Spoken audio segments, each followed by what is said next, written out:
the Jeff Meacham Network's multiverse of media. For over 15 years, the recognized symbol of excellence and the standard bearer in coverage of sports and entertainment.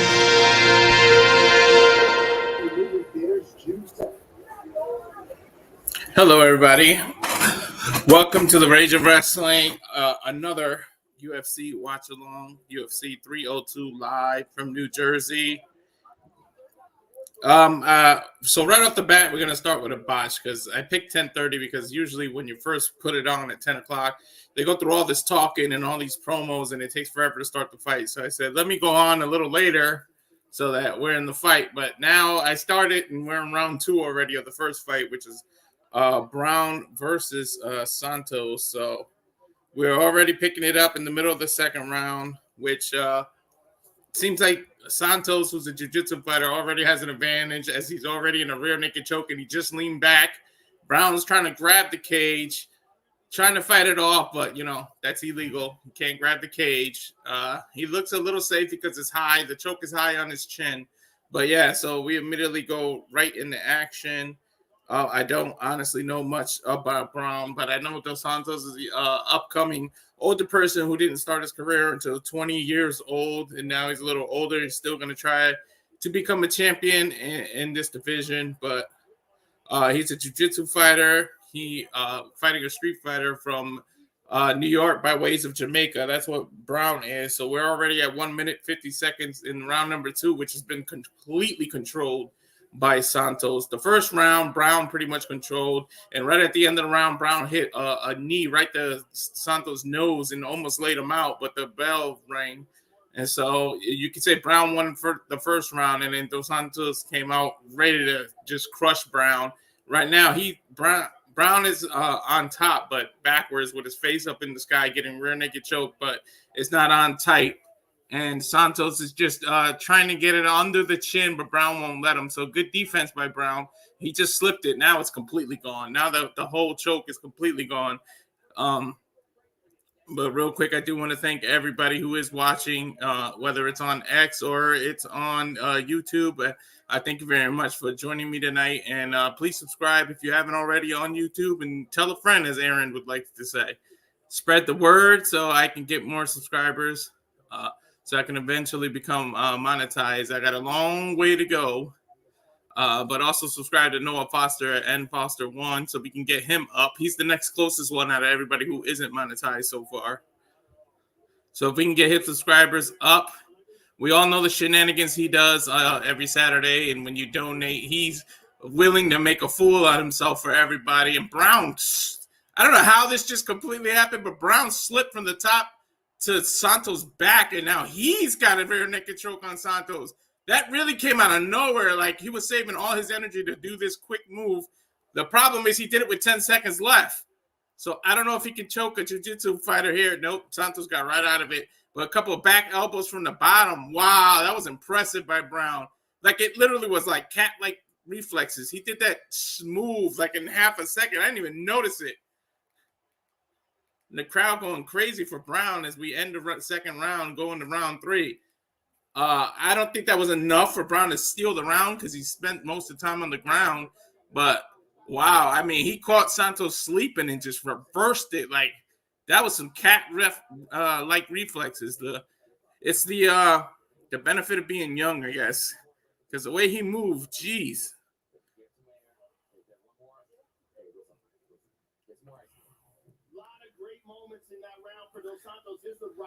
Dos Santos dominated that round, but those last 15 seconds as we go to a replay now, trying to see how they did that. Like, wow, he just slipped from the bottom and just reversed it, and he ended up on top and almost choked Santos out.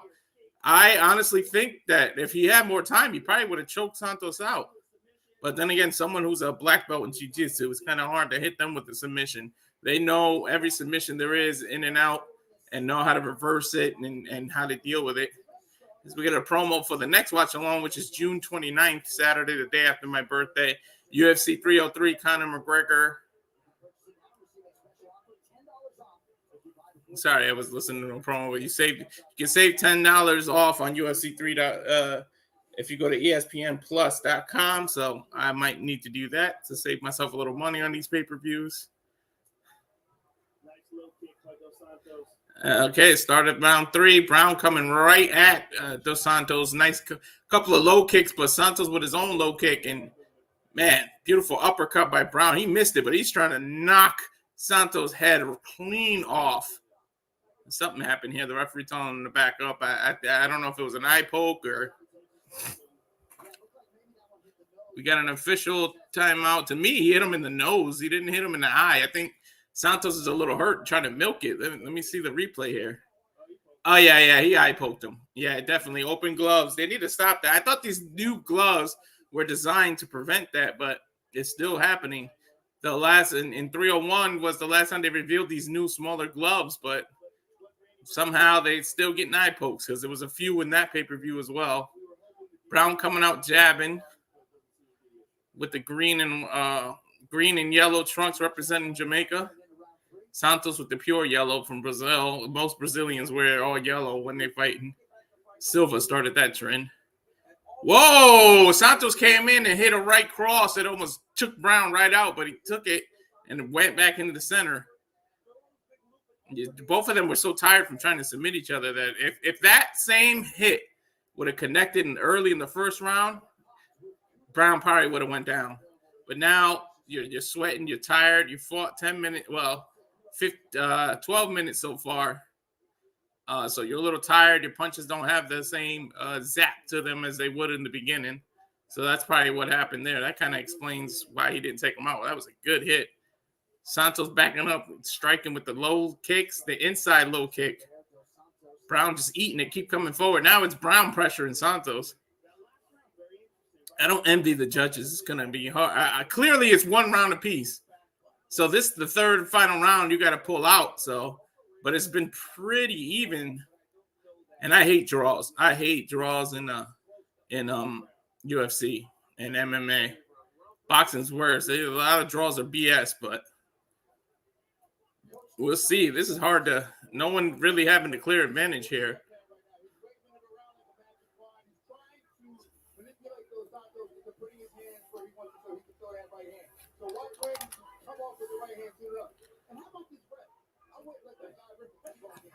Couple jabs by Brown now. They're back in the center of the octagon, both standing on their feet. No one's attempted a takedown. Nice knee by Brown. Brown put it in combination. Brown might have stole this round right now. He hit a high knee to the jaw of Santos, then a good combination left and right, and Dos Santos is just getting ate up.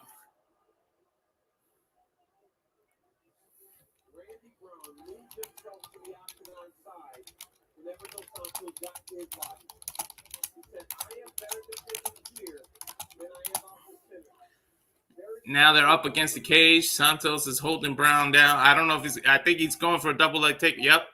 But Brown with a great defense, trying to not let him take him down. He can't afford to get taken down because I said he's winning the round, but I'm not a judge. So it's not clear in the judge's eyes. You don't want to get taken down because that score, that just the aesthetics, the look of it alone will make the judges give someone the round, even if you don't control. But sometimes if you get taken down with no control, you're fine, you're safe. But the fact that somebody's controlling you, Santos bleeding from what looks like his ear from the back of his head. I don't know how. Oh, it must have been that knee that Brown hit him with. That's like a weird spot to bleed. It's almost like the back of his ear. Brown is up. His back is against the cage, and Santos is just trying a single leg takedown now since he couldn't get the double leg. If you can't get a double leg, you're not going to be able to take a single leg.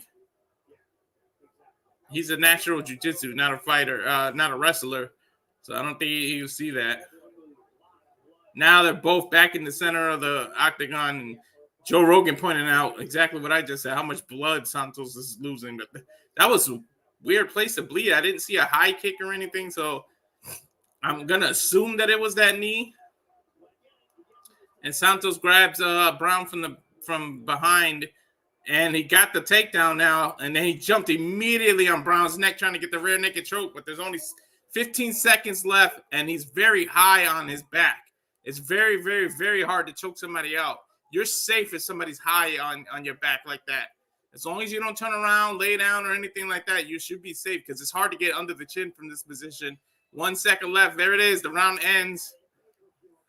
I don't know what the judges saw. The round ended with Brown on the ground and Santos on his back choking himself.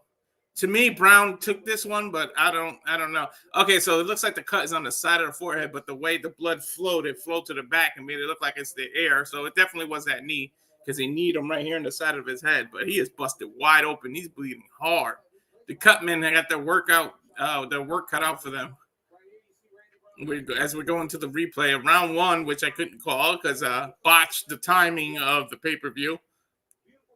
But it was a beautiful, beautiful knee by Brown as Santos came on. We showed the replay of round two where Santos dominated Brown until the very end. DC saying that it looked like he might have it, but he slipped out. Exactly what I said, too high up. Then he turned out to his own choke, which again makes it an interesting finish because we don't know how the how the judges are going to judge that round. But to me, it was 1-on-1 entering the third round, and when you want it, you got to show you want it, and you take it. So I feel like Brown took it. So we'll see what they say here. DC saying the different takedowns. We're gonna go to Bruce Buffer now. I think a decision has been rendered. Let's see. To me, Brown won this, so we'll see if I'm correct.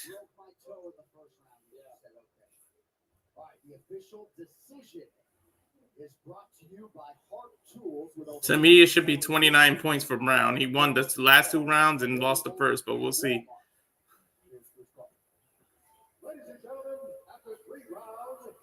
Should be 29-28 in my opinion.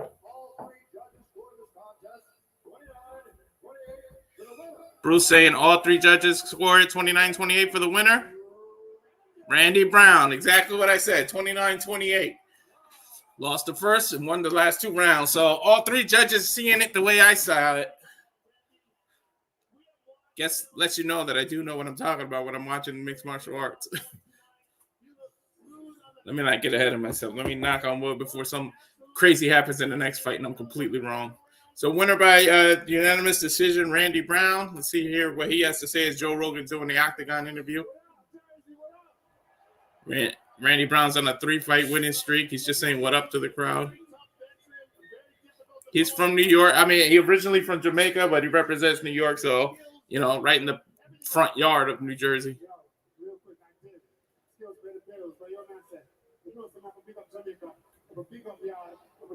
He's just shouting out, big up Jamaica and everything.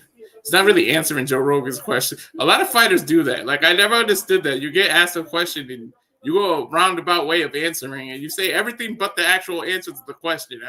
It's been like that in boxing too. Like, they never directly answer a question. Or at least it's rare.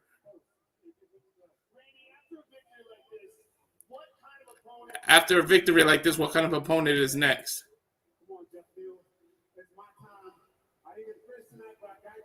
He said, it's my time. It's my effing time. I do whatever it takes. I'm that guy right now. I need you. He's shouting out Jeff. I don't even know who Jeff is.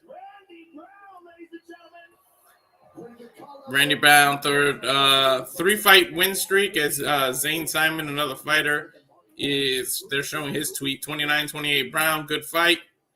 Same thing. It was pretty unanimous what everybody scored. Brown's arm looks hurt. He's like dangling. Oh, okay, that's just the way he stands. I thought it was dangling his arm.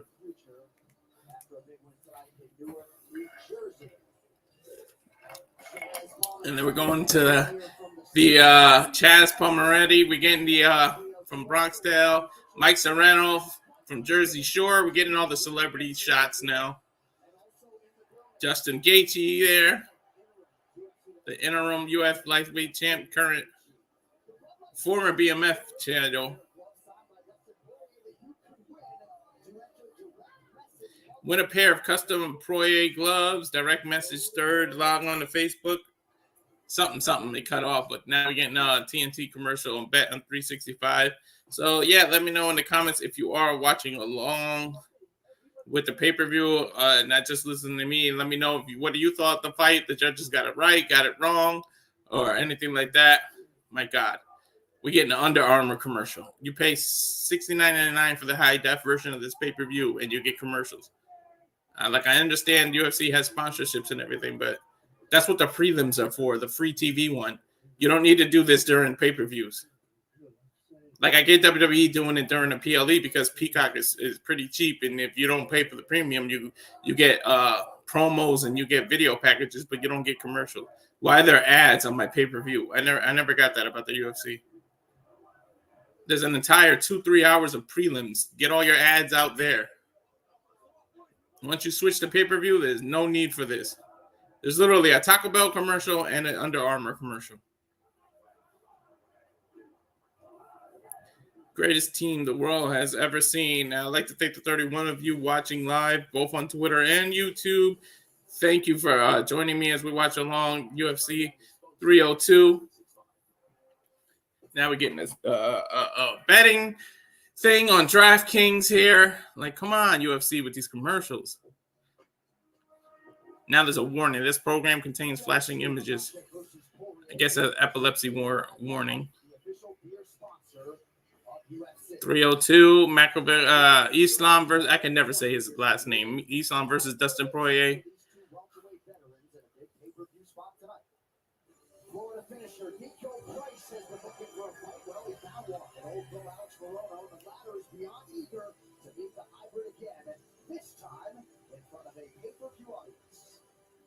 Let me see if I predicted. I said it should be Holland versus Oleski next. Let me see what promos we're getting. See if I'm right here. 2 welterweights going at it. Welterweight is 170 pounds. At one point was the most stacked division there was when George St. Pierre and everybody was in their prime. 170 was the toughest division there is. Kind of still is, to be honest.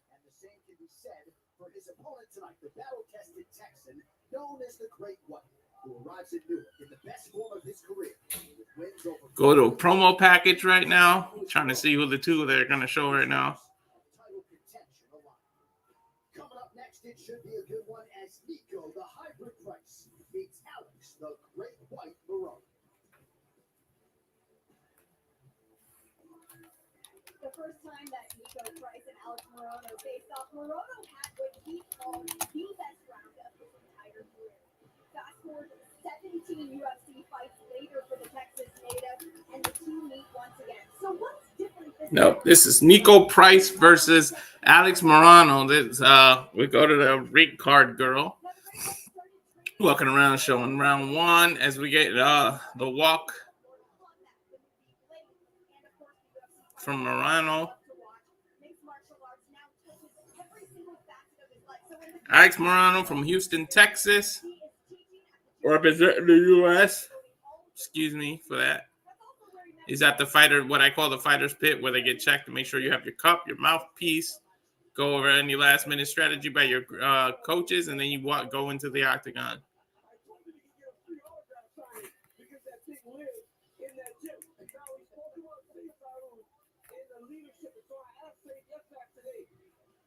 The last-minute check. There's a Vaseline on him. Last fight, he defended C. McGee by unanimous decision. Former Legacy FC welterweight champion. 9th most significant strikes in UFC welterweight history. So that's a little bit of a tale of the tape for Alex Morono, who's only 33 years old. On the come up right now in the welterweight division.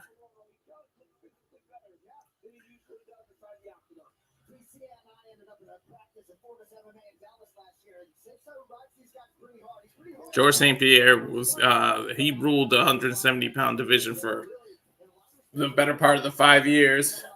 Say what you want about him losing the last fight. He well, not the last fight because he fought Mike, but the controversy that he had and where he lost. I mean, he won by decision, but in everybody's eyes, he lost that fight. That was his last fight at 170 pounds, and then we haven't seen him after he fought Michael in UFC, I believe it was 279. I was in Cali when that happened, but I know he won the middleweight title Then something was up with his stomach or something, and then he retired officially for the second time. Now we go to Nico Price. Walking along. Hey, almost forgot to mute here when they play their music.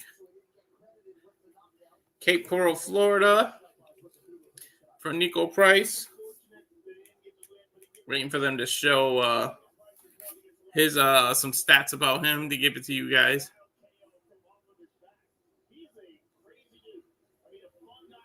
Joe Rogan saying he's a fun guy to watch, a crazy dude. Those are the kind of fighters you like in the UFC. People that just go for it. They don't care whether they get knocked out or not.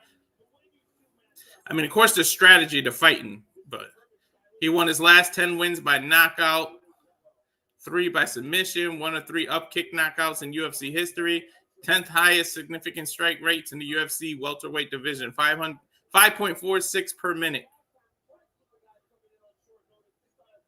So there's a little couple of more stats for Nico Price.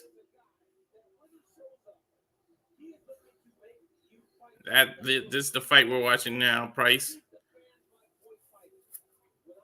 Excuse me. Price versus Morano.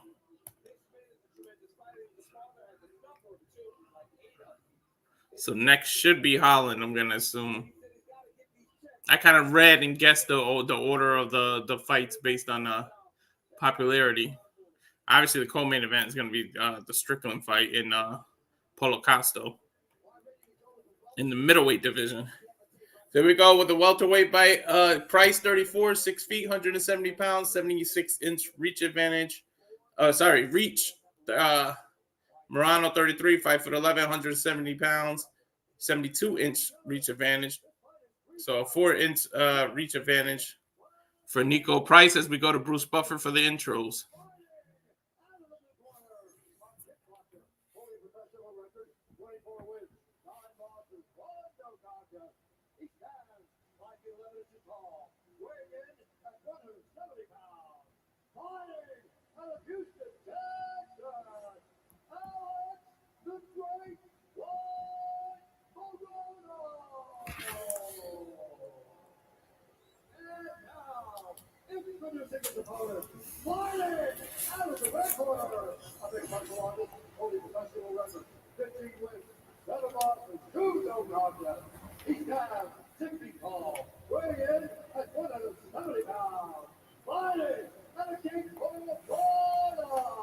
Just give me 1 second. I was contacted by someone. I'm gonna send them the link so they can stream it. No nonsense. Keith Pearson, our referee for this one. Regular Cruz with us. 4 fights to go here. UFC 302. Alex Morono, a minus 260 betting favorite for this rematch against Nico Price, who comes back at plus 210. Morono in black. If you can give me 1 moment. And it was a wild knockout right at the form of round 2. Just trying to share it to my but JJ, of course, getting prepared for open mic night on the Jeff Meetup Network. All right, here we go. Round 1, Price and Morano. In the middle of the octagon and the monster logo. Price with a couple of crosses. Couple of jabs. A lot of boxing here tonight. Couple of kicks by Morano, but Price literally just walked right through it and swung with an uppercut of his own. Good couple of crosses. I don't want to jinx Morano, but he's kind of standing flat right in front of Price, and I feel like Price can catch him with an uppercut cross combo and knock him the hell up. Look, I can't even finish my sentence. Price literally caught up with exactly what I said and knocked down Morano.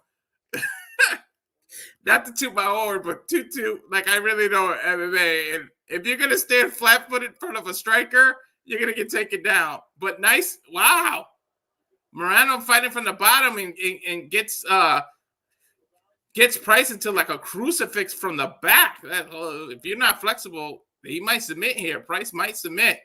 He's got his legs, his arm wrapped like you would do a Kimura, and then he's in the crucifix at the same time. Like, ouch.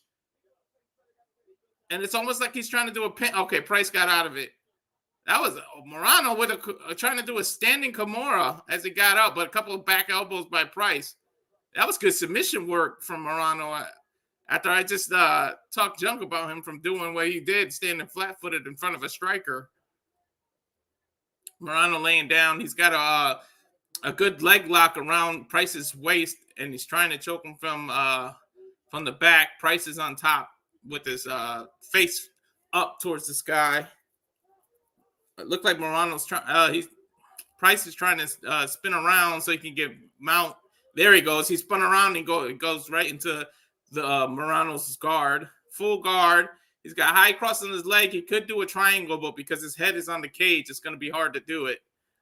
They're too close to the cage. Morano's pushing off the cage. Referee warning him. Of course, that is illegal in the UFC. You cannot put your fingers through the holes of the fence. We're going striking. Couple of punches by Morano, and then Price immediately catches him with a connection. There's a huge discrepancy. You can see the strength advantage by Price. Like, he literally tapped him once, and it backed Morano right up. Morano hit him Price like 3-4 times, and Price just ate it. Morano keeps dropping his hands, and he's just leaving himself susceptible to an uppercut. If Morano would just turn these jabs into one uppercut, it's over. Morano is not having a good position. Oh, nice spinning kick by Morano, but he missed. I want to scream. If I was Price's corner, I would just scream, uppercut, uppercut. Like, Morano's in the perfect position for an uppercut. He threw an uppercut finally, but it was to the body, and he caught Morano flush. If he would have went for the jaw, Morano probably would have went out. It's easy for me to sit my fat ass on a chair and be able to analyze it, but when you're in an octagon, it's completely different.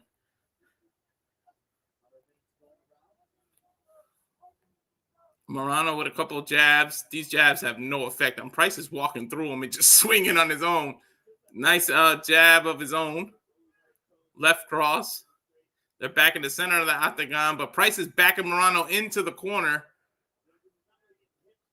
Morano's getting backed up into the fence. Nice short elbow by Price. Wow. That could have cut you very easily. Morano just ate it. Tried to go for a spinning back fist, but Price caught him in the middle of it and threw a nice knee. Morano's swinging for the fences. I think he knows he lost this round. Got 10 seconds left. Another wild spinning back fist from Morano. Spinning back fists look good, but you got to set it up. You can't just randomly do it. It doesn't work that often. It got to come behind a jab, come behind some kind of combo. You can't project that you're going to do a spin. When you start leaning heavy on one side, you can kind of tell an opponent's about to do the spin move, and you can counter it. Never project that if you're trying to do that. As we end of round, we're in Price's corner. His corner is telling him we need good jabs. We need good follow-up. Just keep doing what you're doing. You need good pressure behind it. Don't just stand there. Price isn't the one standing in front of his opponents, Morano. Let's see. We go to Morano's corner. Let's see what his corner tells him. You need combinations. You need speed. Do you understand me? Morano saying, yes, sir. Deep breath. How do you feel? Don't stand in front of him. Exactly what I'm saying. Why would you stand flat-footed in front of a striker? So next week, Saturday, June 8th, the UFC Fight Night on ESPN+. We got Cannonier versus Imavov. That might be a good middleweight bout there. All right, round 2 starting. We get off in the center of the octagon. They touch gloves. Nice high kick right off the break from Price.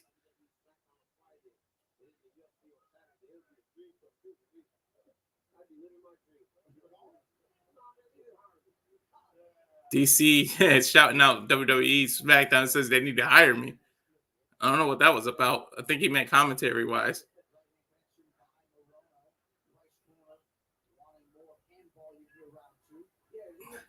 Price Corner asking for more hand volume, but Price was doing his thing. It's Morano that wasn't really doing it. Morano looks tired or sluggish or something, and maybe he got injured during training camp or something. He's trying to hide it, but it seems like something's holding him back. He doesn't look like himself. Right cross from Price.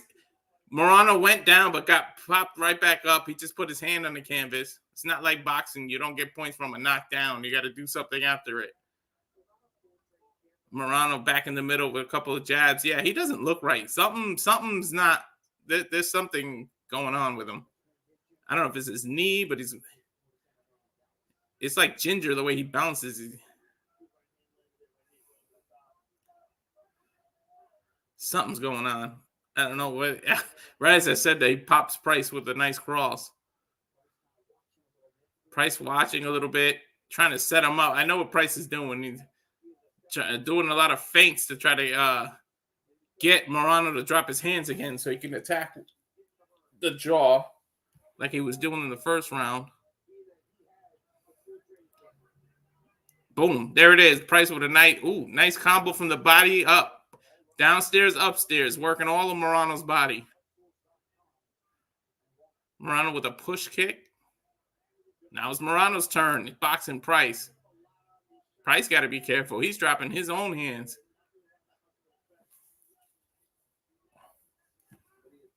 Oh! Price with a cross that knocked Morano back into the fence. And a takedown by Price. Price is kind of dominating this round now. He's trying to get out of Morano's guard here. Ground and pound. Morano's good off his back as he showed him round one, so Price can't let his guard down because he gives him one of them arms and he can turn it to an arm bar or any sort of submission from the bottom. So Price isn't out of the water yet just because he's on top. You don't want to just think I got him just because you're on top. This is MMA. Submissions come out of any position. Morano works his way back up. Price has him on a double leg, takes him down again. Morano almost flipped it. If it wasn't for the fence being right there, he would, as he came down, he would have rolled with Price and rolled him over. Price is kind of halfway upside down. This is a weird angle. Morano held onto his neck, almost had him in the guillotine, but Price able to slip out. This is a second round, 1 minute, 38 seconds. And you're watching the Rage of Wrestling YouTube channel, also on X/Twitter. UFC 302, watch along Islam versus Dustin Poirier for the middleweight title, for the lightweight title, undisputed lightweight title. Dustin's third shot at it. He won an interim title, and then he fought against Charles Oliveira, lost by submission, and then of course he fought Habib, Nurmagomedov, and Nurmagomedov also rear naked choked him. So you gotta wonder. This is his fourth shot, I should say. Usually the third time's a charm. We don't know if Dustin can do it on the fourth one, but it's got to be it. He's ending near his career, and he's got 4 title shots. You got to think this is the last time he can do it. But that's the main event. So we're here still with Price and Morano here. Round number 2, 45 seconds left. Couple of knees. Price has Morano against the fence, just working them. Knees. They're both standing up, though. He dropped down with a double leg. He took Morano down, but Morano has a hold of his neck again. Like I said, you're not out of the hot water, man. Price could very easily get caught into a guillotine. All about wrist control at this point. Morano on the bottom now, fighting Price's wrist. A couple of nice elbows from the top. Ouch.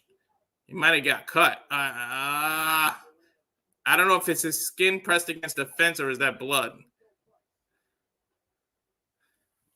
All right, should get a good shot. Nope, no blood, but that short elbow looked pretty much nice.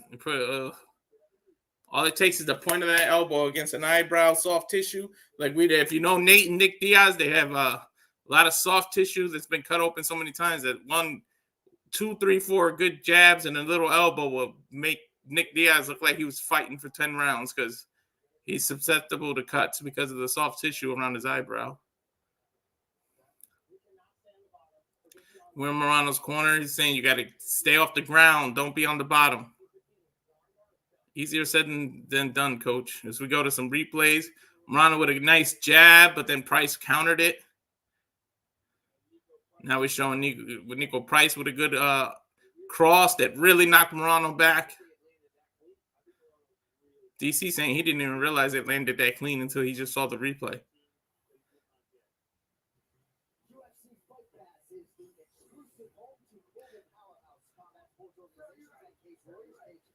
Fighters, are you ready? Third and final round. Sportsmanship. They give each other a hand in the beginning of the third round. We go right to the center. Morano looks tired, man. But that'll wear you out. You get somebody who weighs as much as you, but coming in, I mean, they weighed in at 170 yesterday, but they're probably like 180, 185 now. You got to carry that weight for 5 minutes, somebody on top of you. So, I mean, it's tiring. Price, a couple of good jabs. Nice cross. Ouch. Morano with a couple of desperate cross of his own. Caught Price, but Price just walks through it. Price is an animal, man. He is walking through these punches like nothing.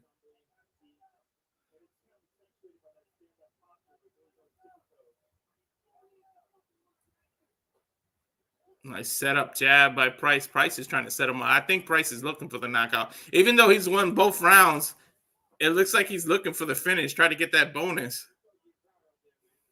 Morano looks exhausted. The kick, he's throwing kicks like a 5-year-old would throw their kick. Like there is no oomph behind any of those kicks. He's exhausted. Like I said, he spent 10 minutes. Well, not the whole 10 minutes, but a majority of the 10 minutes just sitting there trying to get fight from the bottom. And when you carry somebody else's weight, it's exhausting. Some people, they're showing some tweets of some of the fighters. Some fighters calling that might be a 10-8 round. I don't think so, because Morano was actually showing efforts and submissions from the bottom. It wasn't like he was just laying there doing nothing. That would have been a 10-8. But the fact that he fought, tried to isolate arms, tried to isolate the neck, it shows that he was mindful of what he was trying to do. That's not a 10-8 round. But again, these are other fighters. I'm not a fighter. Just a fan.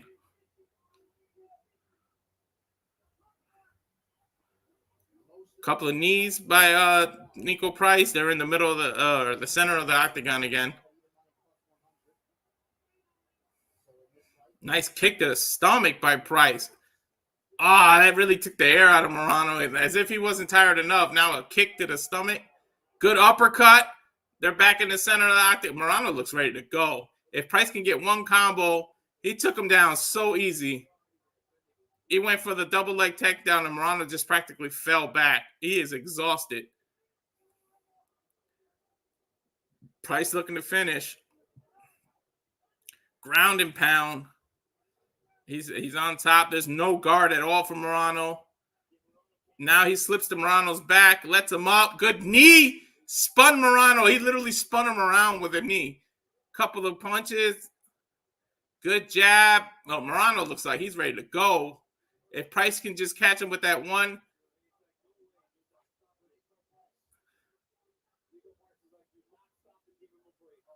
Price with a couple of jabs. Went for a head kick, but missed. Good elbow. Morano's on his way out. If he can just catch a flush with one of these. A push kick by Morano. Like, again, no effort behind it. Nico with a nice combo, but he literally missed. He just punched short. If he would have hit him with that, I think Morano wouldn't have got up. Morano coming in. He's coming in with his hands down. That is how you get caught. Price not taking advantage of it. Good uppercut. Good cross. He missed the uppercut. He hit the cross. All he needs is one good uppercut. I say left cross to the body, right uppercut, and Morano's down.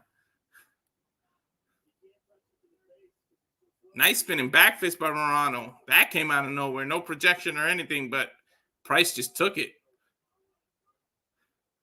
Price going for a cross, but ducked by Morano, ducked under it.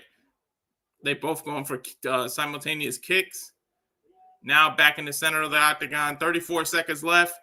They're just kind of tapping and punching each other softly, trying to get points, I guess. Price, there's the uppercut I've been looking for, but he missed it. Morano is out on his feet. Another spinning back fist, but there's just like no oomph behind it. Price should be ending this, man. As we get the double click signifying only 10 seconds left. Now they're just swinging for the wild fences. But no sudden ending. They hug in the corner there. Price easily took this, 30-27. It's a 10-point score system, so we know that 10-10-10, 9-9-9. So 27-30. Price took this easily. Morano was never really in it. It would be interesting to see if news comes out that he got hurt during training or something, because he just didn't look all the way there unless Price just took his heart out of it. As we're going to some replays showing everything we called like that. They just showed the replay where Morano got caught in the temple and went back. That's where I thought it might have been over. But good recovery by Morano. And there's an uppercut I've been calling for. DC saying it. You can just see, and thank you for the 40 of you watching on X and on YouTube. Once again, tuned into the Rage of Wrestling YouTube channel for the UFC 302 live from Newark, New Jersey. Watch along. Islam versus Dustin Poirier for the undisputed lightweight championship, 155 pounds. And there we go. Once again, going up to Bruce Buffer for the decision. Ref grabbing both men.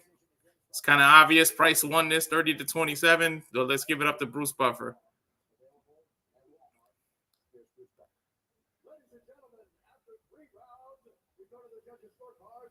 After 3 rounds, we go to the scorecards.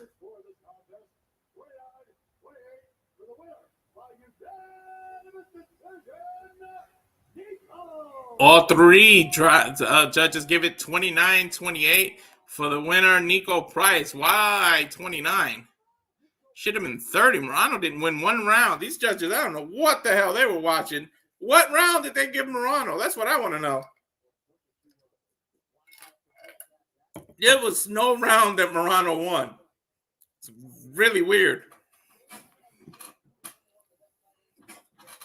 As they're showing Carly Lloyd, I should say, U.S. Women's National Soccer Team. Brandon Moreno, former UFC flyweight champion. He's one of my favorite fighters. Frankie Edgar, 2024 UFC Hall of Fame inductee for the modern era. We all know the heart and soul that man fought. Him and Maynard had 3 great, awesome fights that will go down in UFC history books. Though the fights will be in the Hall of Fame, not just the 2 fighters, but the fights will.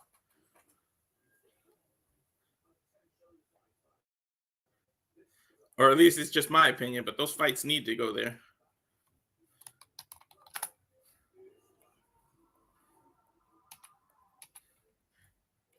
And again, showing commercials on a pay-per-view.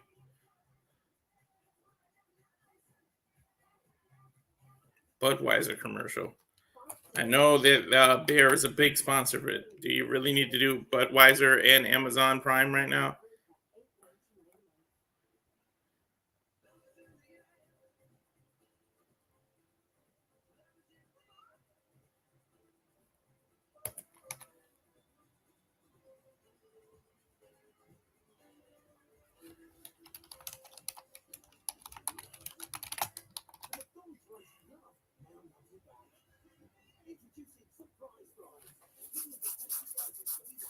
They need to come out with these commercials, man. I don't understand the pay-per-view that has commercials. Now it's a Booking.com commercial with Tina Fey.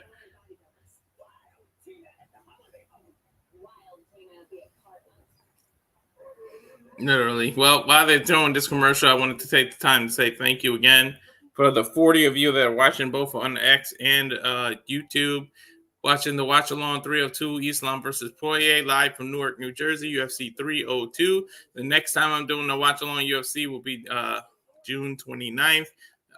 Conor McGregor versus Charles for the I almost said for the title, but neither one of them have a title, but just a rivalry. One of them sorry, I'm getting pissed off about this commercial. Lost my train of thought though.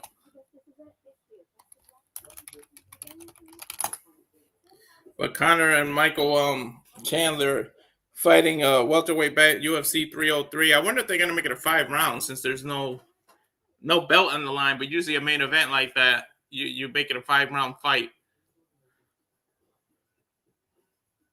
But anyway, that's Saturday, June 29th, 10 p.m. 7 Pacific. I will be in California at that time, so I'm going live 7 p.m. Pacific, but that's because again, I'm going to be in California when I'm spending the summer with my kids and my brother. So I'll be out in Grass Valley, California. We have to do a meetup. We're gonna have to do a meetup with Jeff and JJ. So the Jeff Meacham Network will get meetup live in California. Take some pictures to show you guys. So stay tuned for that. This really going on full commercial breaks right now on a pay-per-view. They're showing a Switch commercial. This is ridiculous.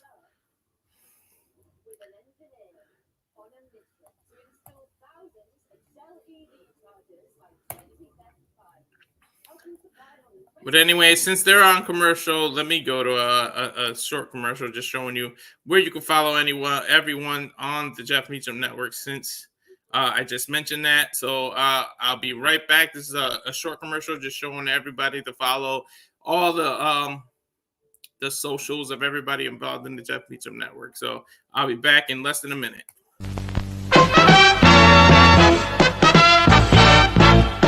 And now, preview time. So let's take a look at what's coming your way.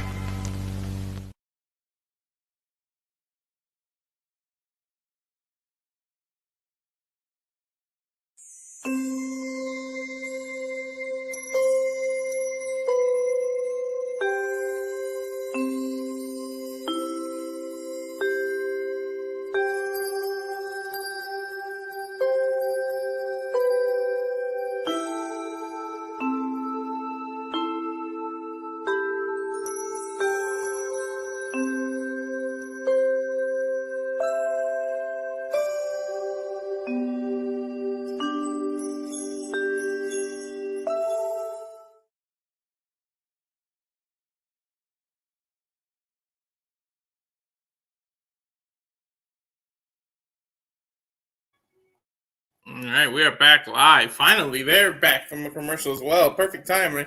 But they're showing a couple of highlights of Conor McGregor versus Michael Chandler here. They're doing the 303 press conference on June 30, 2 p.m. Eastern, 9 a.m. Pacific. Showing a couple of highlights from looks like a tough.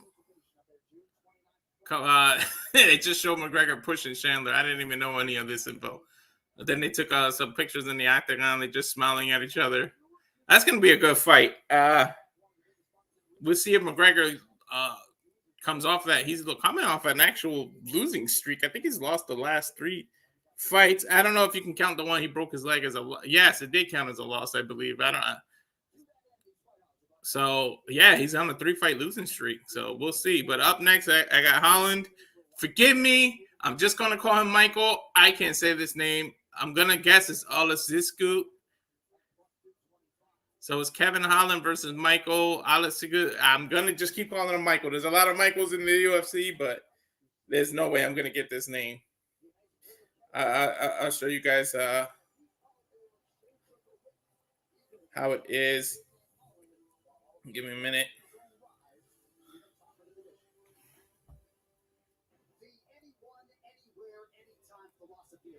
That's Holland. And Olasisku. Woo! Like I said, Michael, Kevin Holland coming off the last fight. He was on UFC 300, so he kind of had a quick comeback. No injury. So we go to a video package of them.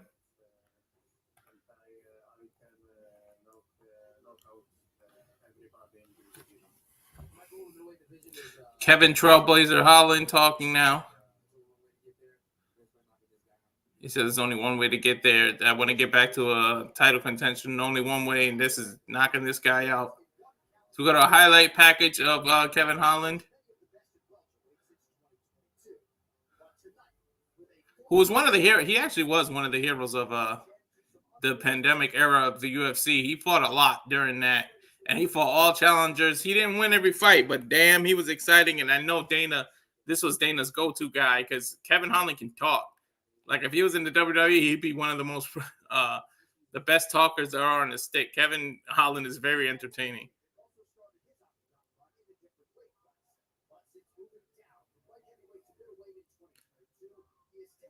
They're showing Michael now his highlights. He started his career as a middleweight, then he moved down, he started off as a lightweight and then moved up to middleweight. So both of them started off as different divisions. And I can tell Mike is a wrestler just by his ears alone. Both ears stick out and they both have the cauliflower on it. So I know he is a wrestler. Cauliflower ears is a big indicator. So he's going to try to take. And Kevin, poor Holland. Holland does very bad against wrestlers. It's his one weakness.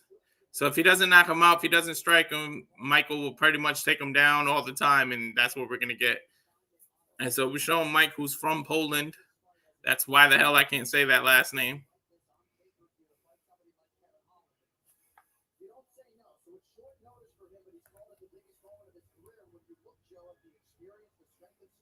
And see, he made his way to the fight, what I call the fight pit.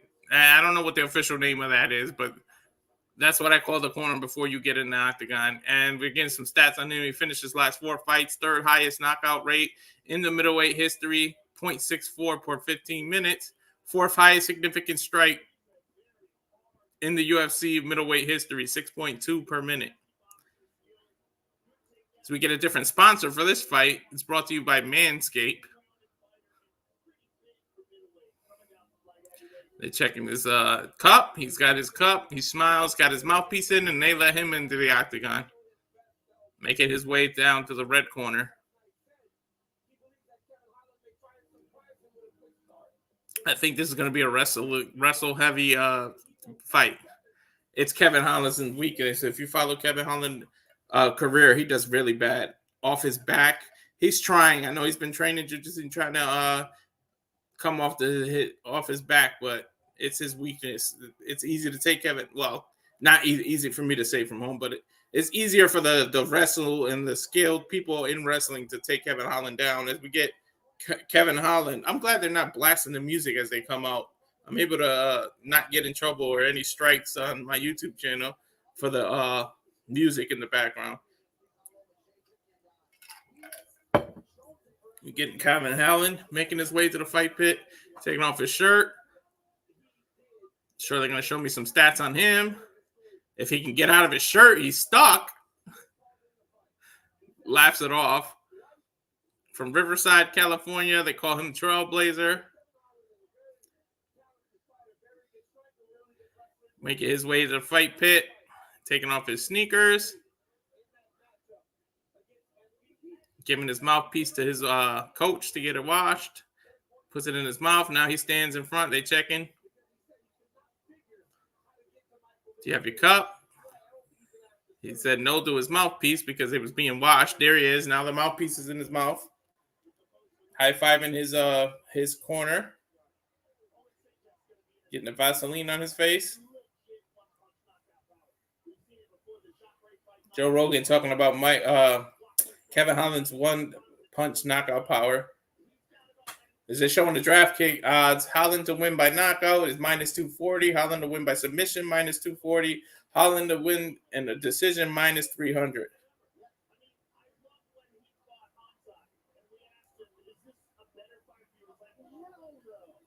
Kevin dancing around, pretty happy. Better get in here and get focused as they finally let him into the octagon.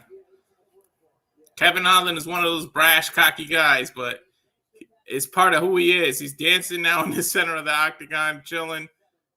But that's why Dana White loves him. Like, he really brought people into the pandemic era.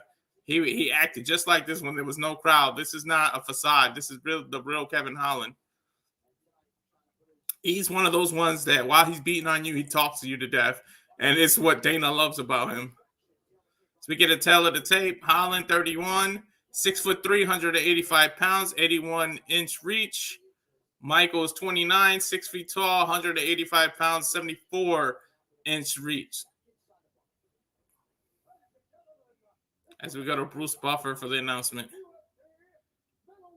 UFC middleweight division.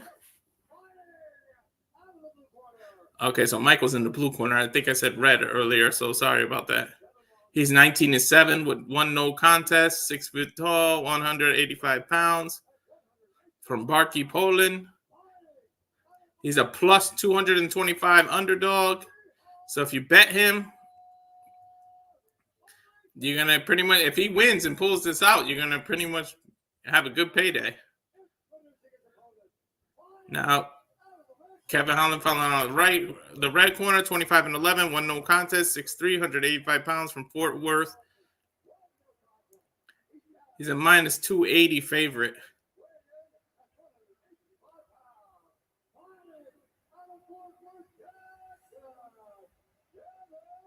I didn't even know Kevin Holland was from Texas. Kevin Holland bows to the crowd.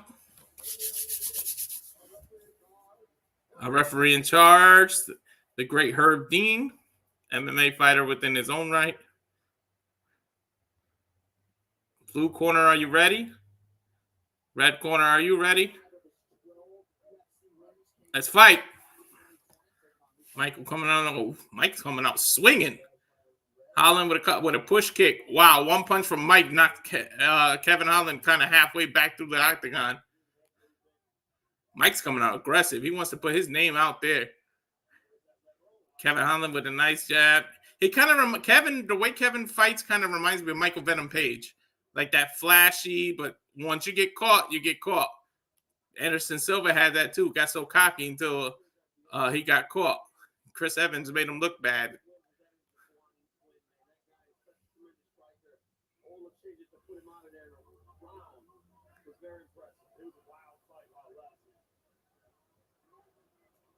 Oh, Kevin went for a low kick and Mike caught him across with a hook and knocked Kevin right down. And now Mike's trying to take advantage and get on top. Kevin's on his back. That is not good. I said it before the fight. Kevin is not good at fighting off his back. Although he's got Mike in an arm bar here. And it's a deep arm bar. Whoa. I said he's been working on the submissions. Mike might tap here. His arm is in a compromised position. Oh, it looks ugly. Oh, he might tap. Ouch. He's got him in a Ronda type arm bar. He's going to break his arm. He won't give up. He's breaking his arm. My arm hurts looking at this. Yep, he tapped. Wow, Kevin with a submission. Mike is arguing that he didn't tap. He tapped. You definitely saw a clear tap on his leg. Nice, Kevin with a submission win. Who the hell thought that was going to happen? Less than a minute into the fight. Kevin Holland jumps over the fence, and he's shaking Donald Trump's hand. Shaking Dana White's hand. Dana telling him good job. Donald Trump telling him good job. Taps him on the back. We'll leave politics out of this. Wow, I did not see that coming. You could have gave me 100 guesses. I would not have said Kevin Holland off his back submitting Mike with an arm bar. Ronda Rousey, eat your heart out. That was a great looking arm bar. Like, my arm hurts. Like, he could have broke his arm. And just Mike being a hardhead, refused to tap until the very last minute. He was in the hold for at least 20 seconds. Mike is still arguing that he didn't tap. Like, he was going for the arm to try to get it released and try to open Kevin's leg, but he definitely tapped. It's just like Chael's son and Anderson Silva. Chael tried to say he didn't tap, and then the ref told him you tapped, and he said, I believe you. Then in the press conference, he said, I thought tap ends the round, not the fight. I think Michael's arm is broken. They're checking on him. But, man, it's the same arm that knocked Kevin Holland down, too. So you want to talk about irony.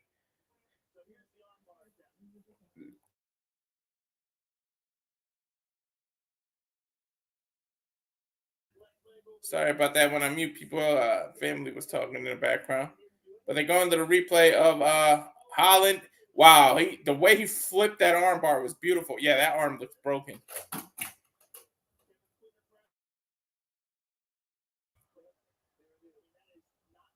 There's the tap. They're showing the replay. He definitely tapped. Joe Rogan talking about when Frank Mir's arm was broken. That arm is hanging.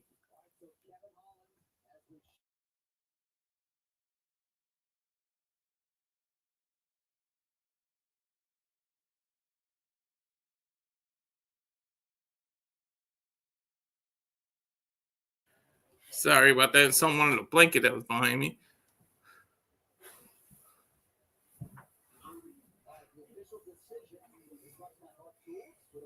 As we go for the official decision, Bruce Buffer there. Oh, they're showing his arm isn't broken, but it looked close to it.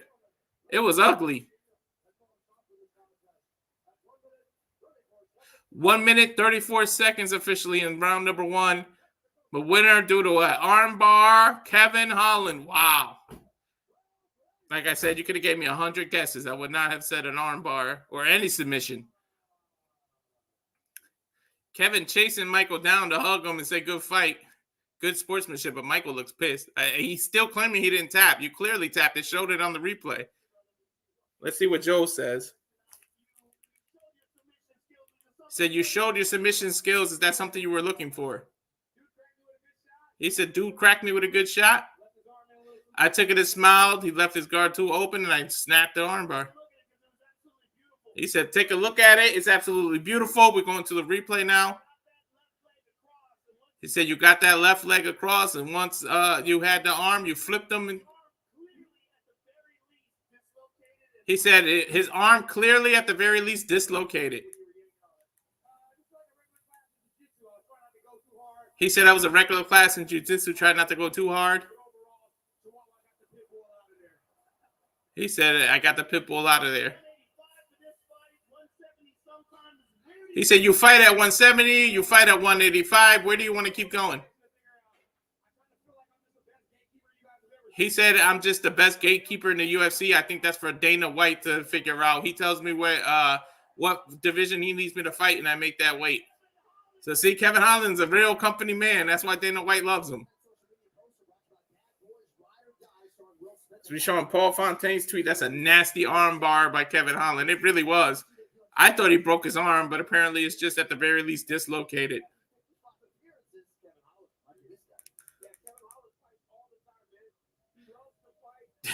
DC saying Kevin Holland fights all the time. He loves to fight. Like I just said, he fought at UFC 300, which was 2 months ago, maybe 3. And he's already fighting again. He does. Kevin Holland, when you call him, he fights.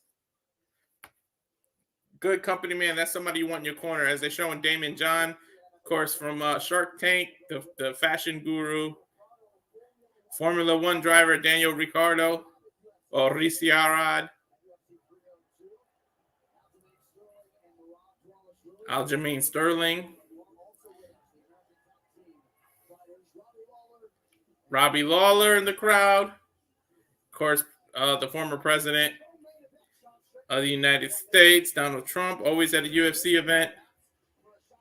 As we go to a locker room shot of Sean Strickland practicing. I guess that's coming up. This pay-per-view is moving along. Costa versus Strickland coming next.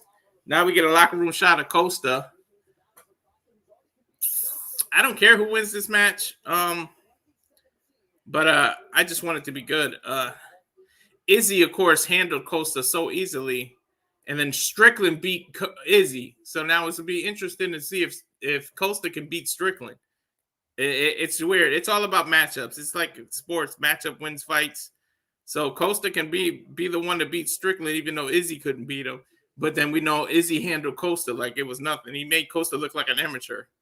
So we'll see what happens there as we go to a couple of promo packages of Costa's career.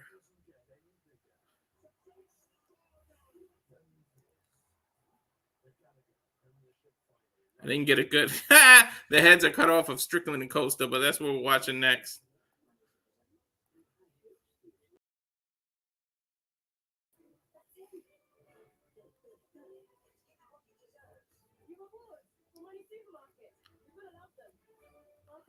New to production, producing, I should say. So sorry about that. And as we go to some promos and they're BSing around, I'm going to go to some still shots of shills that are coming out. So tomorrow at 8 p.m., the No DQ review is back at its regular time of 8 p.m. Eastern, 5 p.m. Pacific. As far as I know, I'll be there. I don't know the entire panel. Usually Virtue hits us up tomorrow morning and lets us know. And then, of course, a special night and time Monday, usually Tuesday when the sports bar is open. But they're going to do a special night and time Monday, June 3rd, 6:30 p.m. Eastern, 3:30 p.m. Pacific. So go ahead and join Stat Boy. I think Jeff is producing that. And then, of course, NXT Battleground Las Vegas is Sunday, June 9th.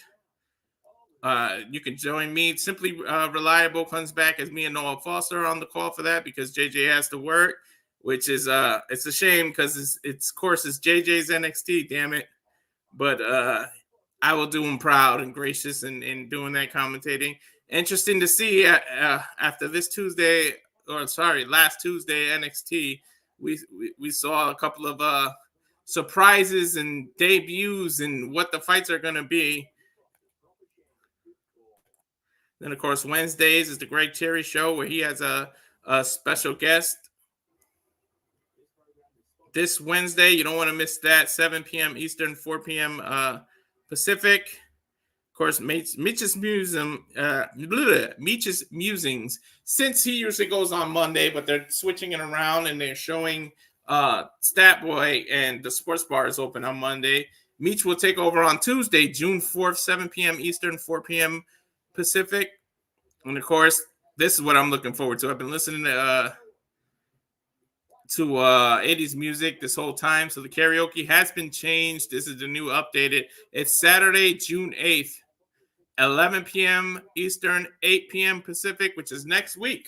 So next Saturday, you get to go into the time machine, go back to the 80s. Super chat. JJ's got a lot on the wheel. Rock, pop, Michael.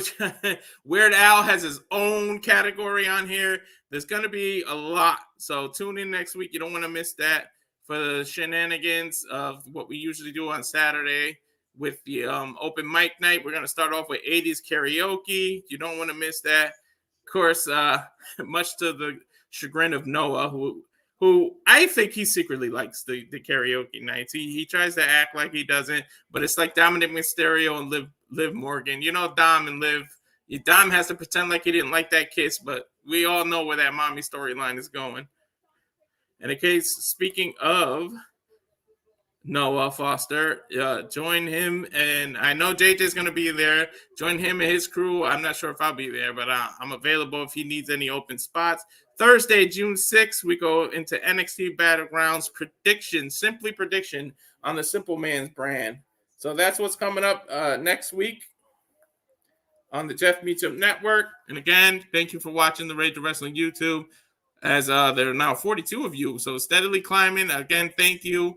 If everyone who's watching can subscribe, we're still in the Strickland promo. This is why I'm doing a little bit of the shields. I am Mr. Reliable Walter. For those who don't know, part of the Jeff Meacham Network, part of the No DQ Galaxy. So thank you if you can subscribe. And UFC with these promo packages, they need to learn with WWE because all they are is long, but the quality of it is not that great. But we're going to do a highlight video of Costa's career. He's a big dude, striker. If you don't know, Costa's a Brazilian, 185 pounds, who people always accuse of being on growth hormones, and he is big for his weight. I guarantee he weighed in. He made the weight, but I guarantee tonight he's going to weigh at least 197, 200. Showing good fights. His highlight, of course, they're not going to show the Izzy fight because he got embarrassed. But they will show Strickland's fight when they're highlighting. So from Brazil, black belt in Brazilian Jiu-Jitsu, but he's more known as a striker. So this is the co-main event. We made it to the co-main event. This pay-per-view is going smooth, quick. For you that don't know Strickland, again, that's Strickland and Costa there. You can see the build of Costa. It's a big 185-pounder. But Strickland's big for the weight class, too. It's just not as muscular. He just looks like an around-the-way dude. Strickland with his own controversy on his views and the things he says. But we'll see if Costa can handle him. But it'll be ironic if Costa does beat him because, like I said earlier, Costa could not beat Iggy. Iggy made him look like a amateur. But then Strickland defeated Izzy for the crown on the undisputed middleweight title, and Izzy couldn't handle him. So it'd be funny to see if Costa can be the one to defeat Strickland. But Strickland coming off his loss at UFC, I believe 300, where he lost his undisputed middleweight crown to Duplessis, the South African, who is now the current undisputed champ.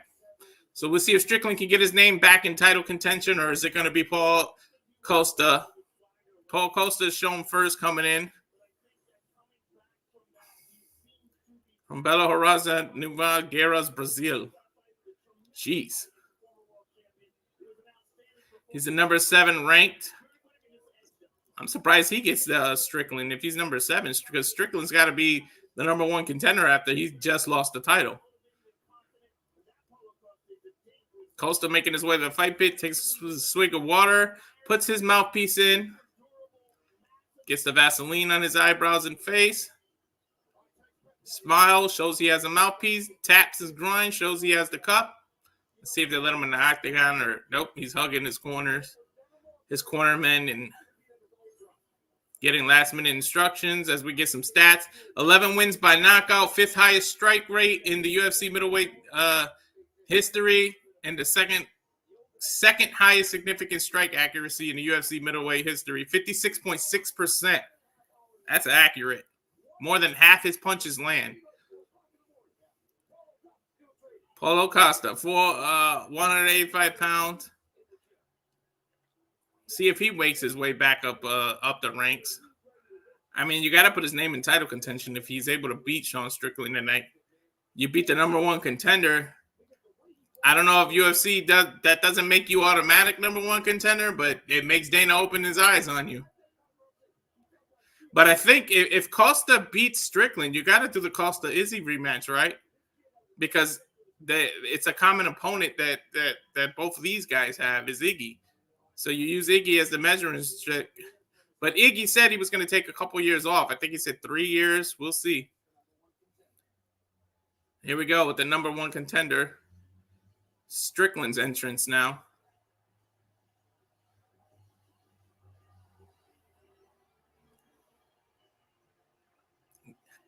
He's hearing it from the crowd. Strickland's a crowd favorite. I wonder what the betting odds are now. I'm sure they're going to say it before the fight starts. Let me, he's getting his music loud, so let me turn that down. Don't need no red flags on my channel. Don't need any strikes.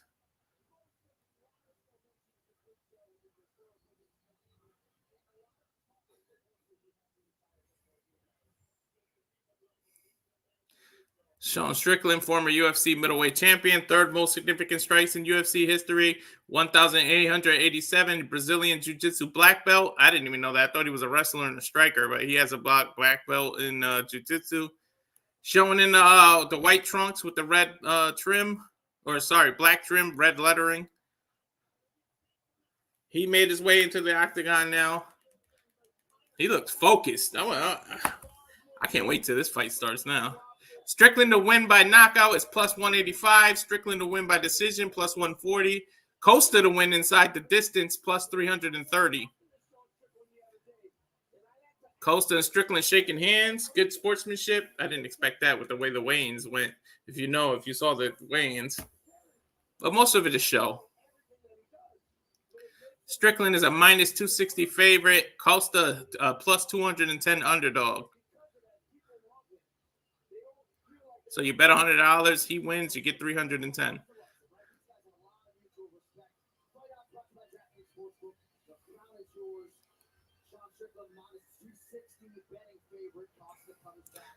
I said the betting favorites because they showed it. Now that's what Joe Rogan's saying now. As we go to Bruce Buffer for the co-main event here. USA middleweight division, Strickland 33, 6'1", 185 pounds, 76-inch reach. Costa 72-inch reach, 185 pounds, 6'1", pretty even, 33 years of age. So everything pretty even except the reach event. The reach. Strickland has a 4-inch reach advantage. So if he stays out of the pocket, jabbing him, he can win. 14-3 for Costa, 28-8 for Sean Strickland. As we go to Bruce Buffer for almost the last time. Then all we have is the main event after this. I don't know what's going on to the feed. It's kind of freezing.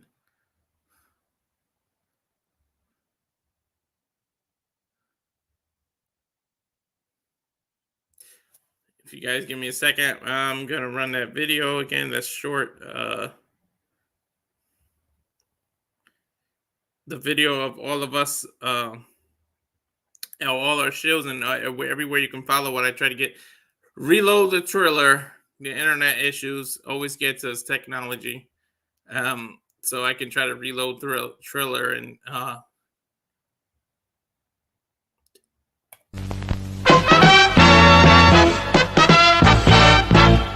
And now, preview time.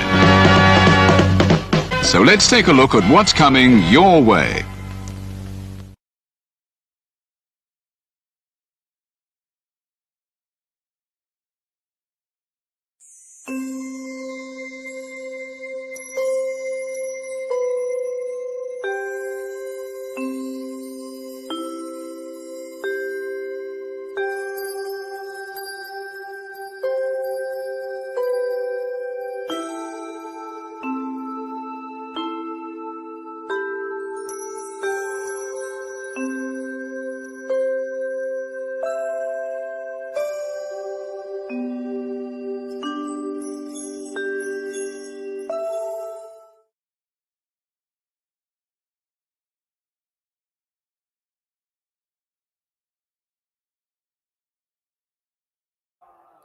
all right, that was perfectly timed. It refreshed like right at the end of the video.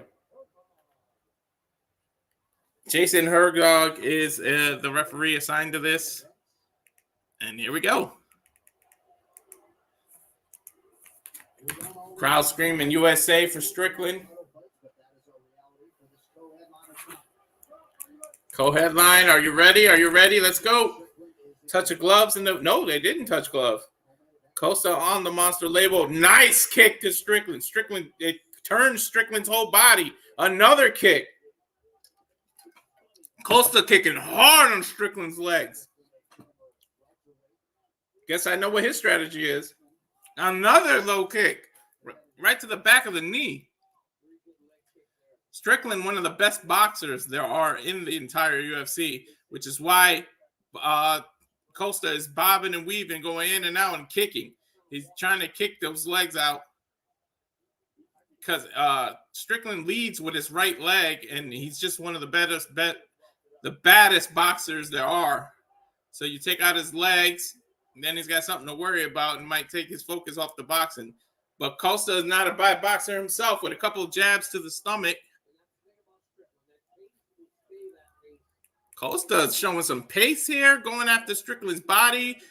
Strickland barely throwing anything. He's just kind of faking knees and faking kicks. And I think he's just trying to catch Costa with that one counter punch. Costa doing most of the work here. Doesn't look good in the eyes of the judges if you're Strickland. I believe this is going to be a 5-round bout. Co-main event, 5-round bout.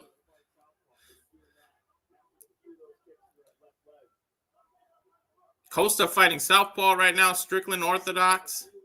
Strickland chasing Costa down, but Costa doing most of the punching. Couple jabs. Couple of like feeling kicks by Strickland, but they're not connecting. He's just trying to gauge the distance so he knows when to strike. That's what those kicks are. They're distance gaugers. Costa with his own kick, and right as I said that, DC said the same thing. Oh, he just keeps doing these front kicks to like Costa's stomach, but Costa's way out of range for it.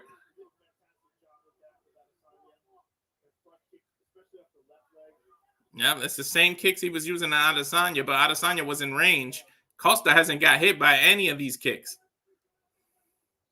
Again, I'd like to thank the 42 of you watching now on X and on the YouTube channel. If you can subscribe to the Rage of Wrestling YouTube channel, I would greatly appreciate it.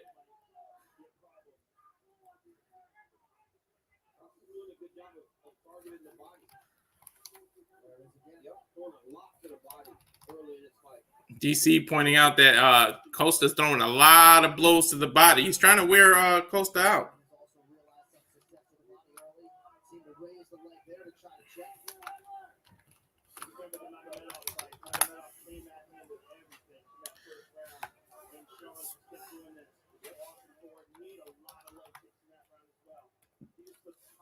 And Joe Rogan pointing out that Strickland used a lot of leg kicks against Adesanya, and that's what he's doing now with Costa. But he's not.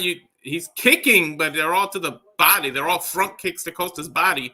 Try to slow him down because Costa is showing speed, boxing, kicking himself.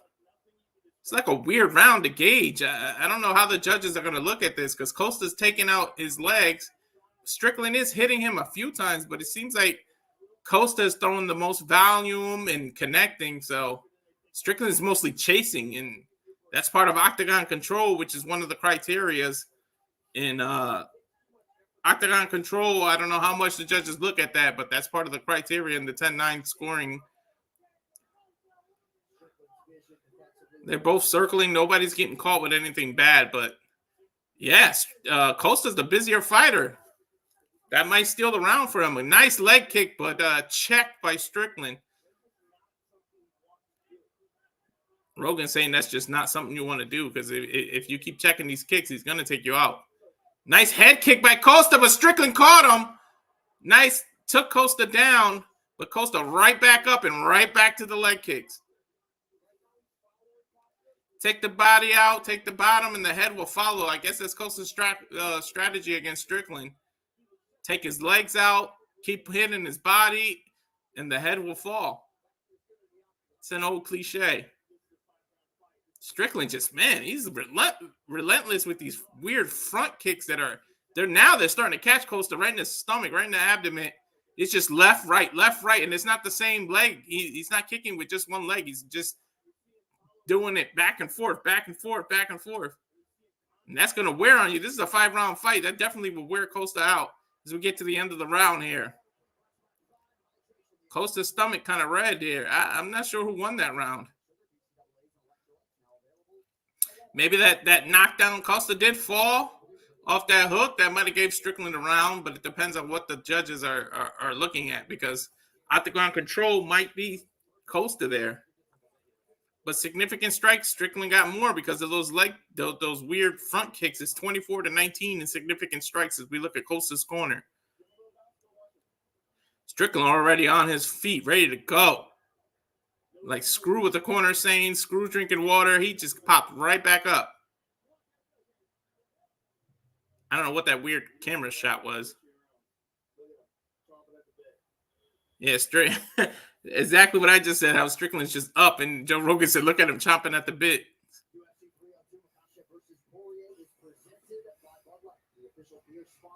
The Prudential Center, Newark, New Jersey. Makhachev. See, that's why I say Islam. I tried to say his last name versus Dustin Poirier. Look at that. Prime on the octagon canvas. You can say what you want about Logan Paul. He's got WWE doing it. He's got UFC doing it, making his money here. Now Strickland's starting to check Costa's low kick, so Costa might need a new strategy now that all his kicks are getting checked. but then right back to it. The front kicks to the stomach by Strickland. What he's going to do, what I think he's trying to do is that Costa's going to just keep looking out for the kicks, and then he's going to fake one kick and come across the top of with the uppercut or a cross and try to take him out that way. I think that's what Strickland's strategy is. He's going to just keep going to the legs, the leg, make you think, forget about the hands, and then boom, hit you with the hands. But Costa, with his experience, might be too smart for that, but we'll see. Strickland has hit Costa 14 times in the second round alone to the body. And we're 3 minutes and 50 seconds left. Costa with a nice another leg kick. Yeah, Strickland's going to have a knot in the back of his knee in a second. Because these kicks, and now he's taking Strickland's body out with a couple of jabs straight to the stomach. No one's really going for head hits. Joe Rogan saying another leg kick, just like I am. These leg kicks wear you out in a 5-round fight, slow you down in the later rounds, making them susceptible to takedowns. I mean, no one's really a wrestler out of these two, but you go for a takedown and quickly do a submission, you never know.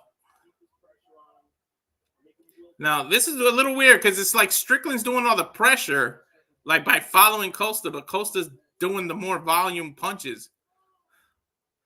It'll be interesting to see what the judges do here.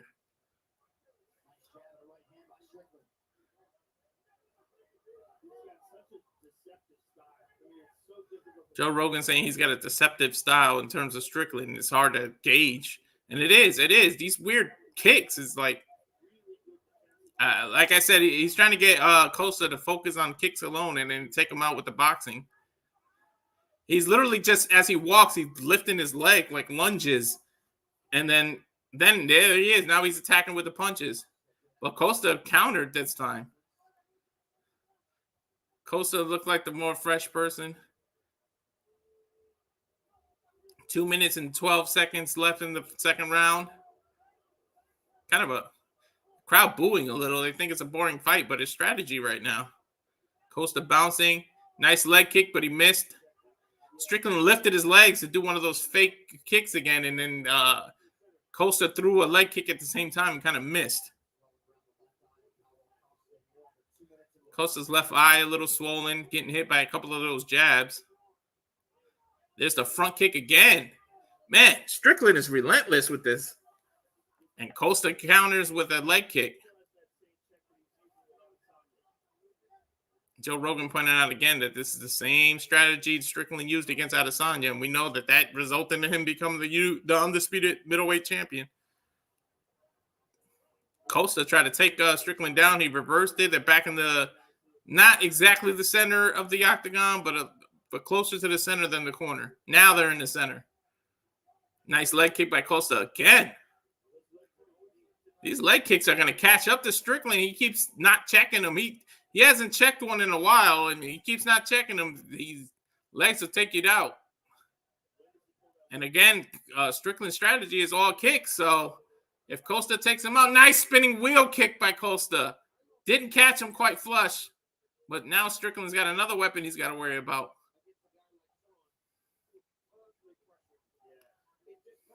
I wonder what the judges are actually looking at now, because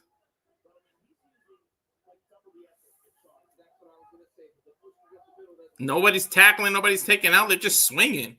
And it's like both of them. Oh, Strickland with a nice uppercut. Knocks Costa down. It's like Strickland catches him with one thing that steals the round. Costa, he did that in the first round. Costa was down, was doing well. And look, he just got caught and knocked down. That might have just won the round for Strickland. There's only 10 seconds left. Strickland did that in the first round too, knocked Costa down. So now it might be 2-0 just because of these small little things that Strickland is doing to steal the round at the end. He literally did the same thing in the first round, knocked Costa down with like 12 seconds left and stole the round. Nice jab. He knocked Costa down with a left jab. Rogan sat across and then corrected himself to the jab. Strickland refusing to sit down. He's standing up as they talk to him in the corner. Costa sitting down, getting the cold press on his eye.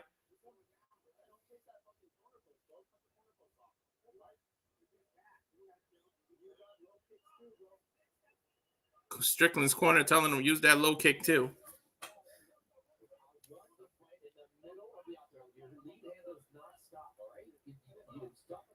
Costa's corner telling him to stay in the middle of the octagon.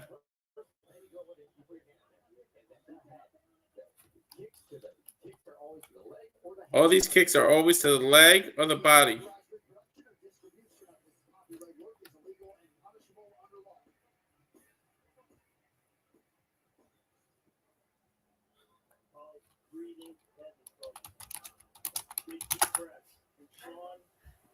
Joe Rogan saying they're both breathing heavy. They are.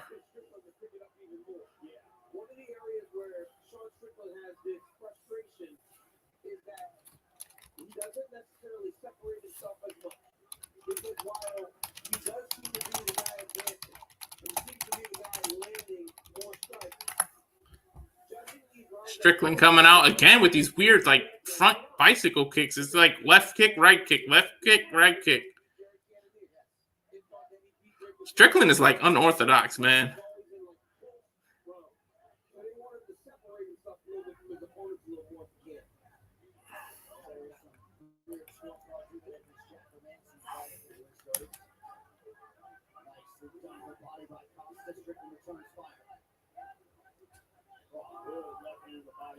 Good left hand to the body by Costa.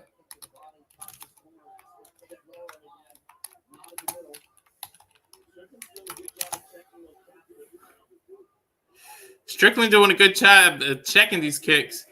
Ryan Frederick, another UFC fighter, saying that it's 20-18 Strickland. Yeah, I say the same thing, but it's like he's stealing the rounds at the last second. Costa's doing well, and then he drops his guard for the last 12 seconds, and Strickland knocks him down and steals the round. And he's walking Costa down. That doesn't look good in the eyes of the judges. DC saying that Costa looked like he lost a little of his swags after getting knocked down, and his abdomen is really red. Like his upper right muscle in his abdomen is red, and that's from all these damn push kicks.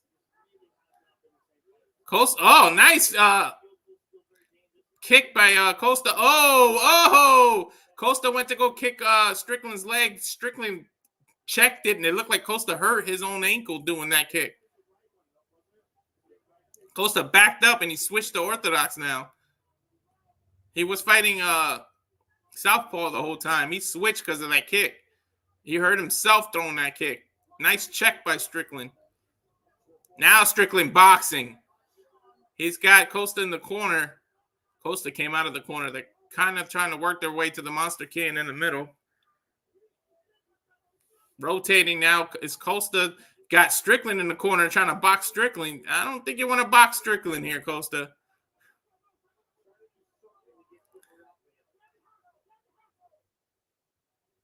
Costa switching back to southpaw. I guess his leg is okay, but that he really get that kick that Strickland checked really hurt Costa. Nice cross by Strickland.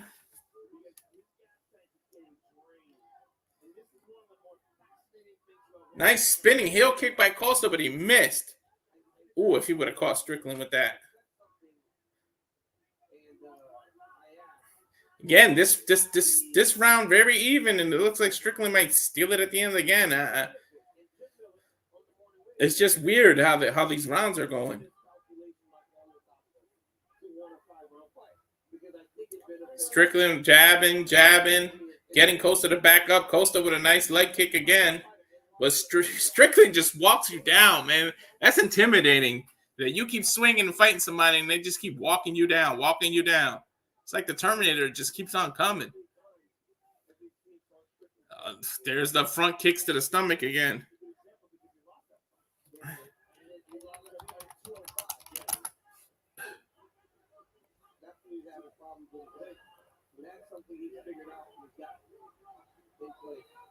.58 seconds left, round number 3. I think Strickland's starting to walk away with it.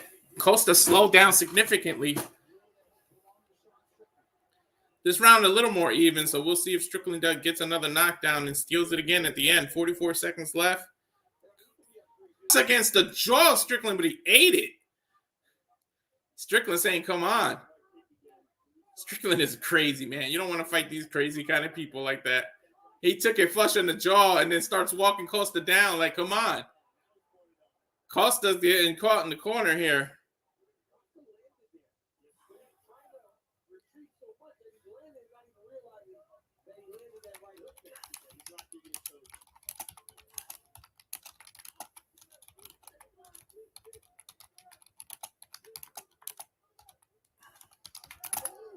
Nice uppercut by Strickland. Costa, again, 1 second left when he did that. He might have just stole the round there.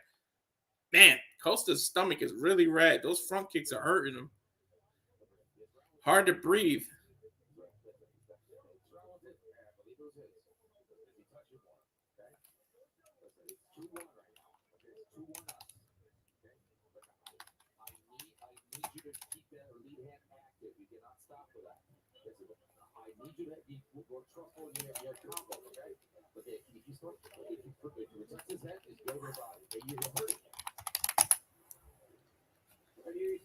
Just going to the replay, Strickland with a nice cross and then a left hook, partially blocked by Costa, but he backed up into the corner, and that's just looks good in the eyes of the judges. So Strickland to me is 3 rounds, 3-0.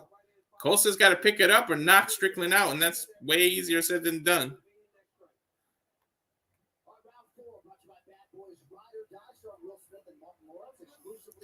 I'm saying UFC tonight brought to you by Bad Boys 4, Ride or Die, in theaters soon. And Timex, everybody's saying 3-0 Strickland now. Strickland again starting with these weird light kicks back and forth.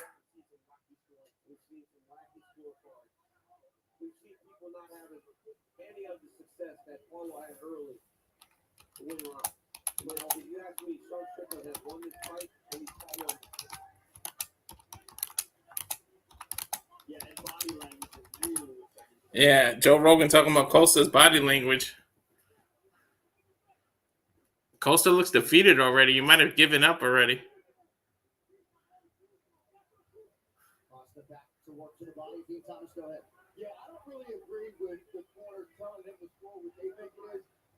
Both of them in the center of the octagon. Costa just trying to back away from Strickland's reach, but Costa's got to turn it up, man. He was doing fine in that first round. I don't know. I think he lost confidence when he got knocked down.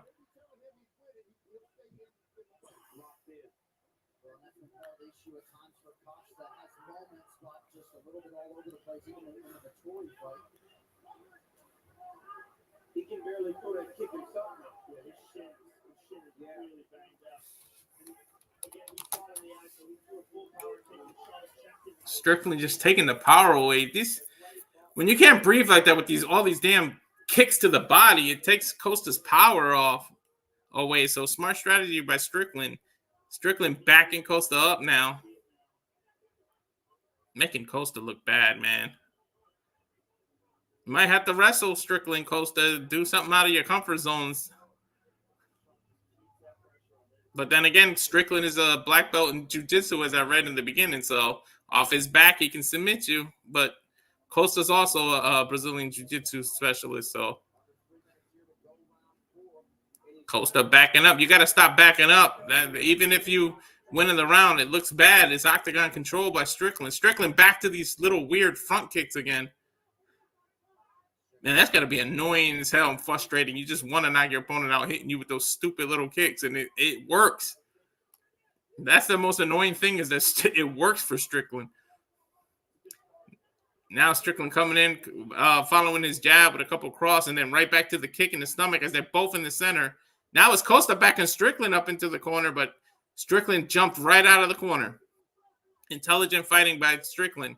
Nice cross by Costa.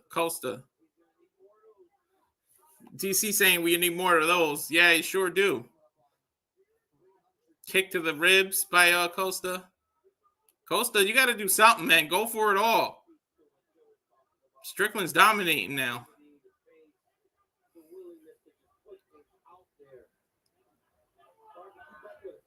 Costa, front kick of his own. Costa now using the same strategy Strickland's doing. Couple front kicks to the stomach, and then a low kick right to the calf of Strickland. Costa, oh, nice. He faked the kick to the calf and then came with a back kick to the stomach.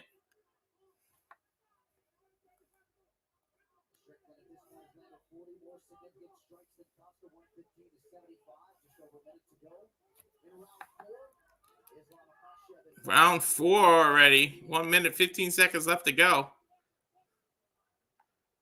Costa being backed up by Strickland again. Costa hasn't won a single round, in my opinion. There's nice leg kick by Costa. That kind of rocks Strickland, but then he doesn't do anything to follow up on it. Strickland got Costa going backwards again with these front kicks to the stomach. That looks bad to the judges as he works his way back into the center of the octagon. Strickland going right back to the front kicks. The push kicks, I should say. And Costa just looking to counter.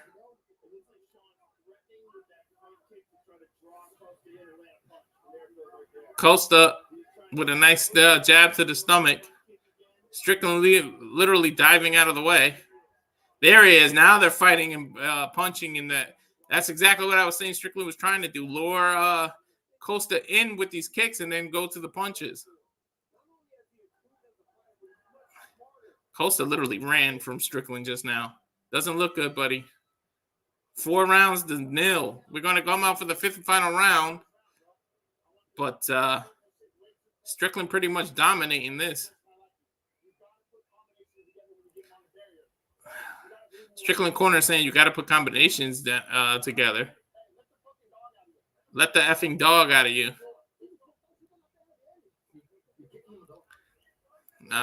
Costa's corner yelling at him in Portuguese, so can't really translate right now. Take those front kicks away from him.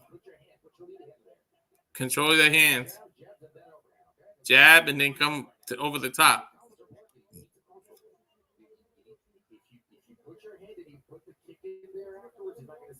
If you put your hand and kick him afterwards, then Strickland can't get his kick. Do you want to be a champion? Go show that you want this. Good advice. Costa's got to go for the knockout. He lost all 4 rounds. Submission or knockout is his only friend right now. We'll see how aggressive he comes out in this 5th and final round.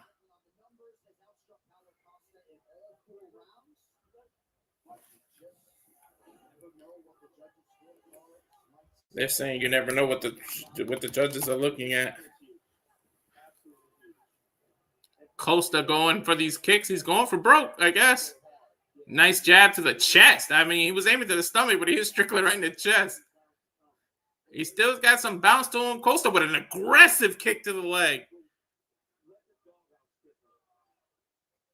DC repeating what Strickland corner said. Let the dog out.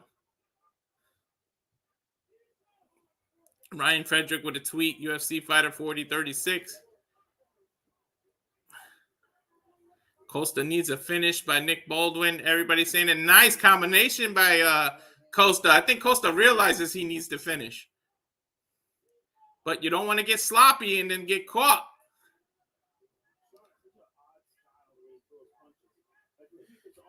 Joe Rogan saying that Strickland has like an odd style, the way he throws punches. Costa went for a kick and Strickland literally caught it and then went over the top of the punch, but then let go of the leg. Couple nice jabbing by Strickland. Costa needs to go for broke. He's not swinging right now. He's just trying to counter. You literally need a nice kick to the rib that sent Strickland back on his heels. That's what you need more of.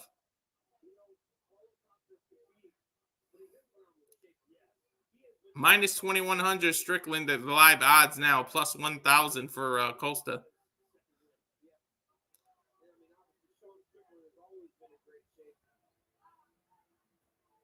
The crowd's starting to boo. This is pretty much a one-sided fight, man. Costa needs to show he wants it.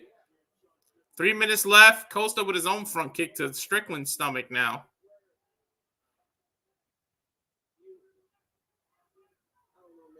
Couple of jabs. DC saying, I don't know, man. Don't leave stuff to chance. Just go for it. He said, we've seen crazy scorecards, but yeah, nah, Strickland's got this in a bag unless Costa pulls something out of nowhere. A la Edwards and Usman. It's never really over till the final buzzer rings, but Costa's not setting up anything. He's being sloppy. He's just throwing. You got to set your punches up, set your kicks up, feint a few times. You can't just swing. I mean, you can. You might get lucky, but you want to set people up, lure your opponent to sleep, and then catch them with something. Costa backing up. He's being backed up into the corner again, not looking good. This is where he loses the rounds. Starts off well, and then he falls halfway through the round into the same pattern. Couple jabs from Costa. Nice shot to the ribs here. No takedown attempts from either people.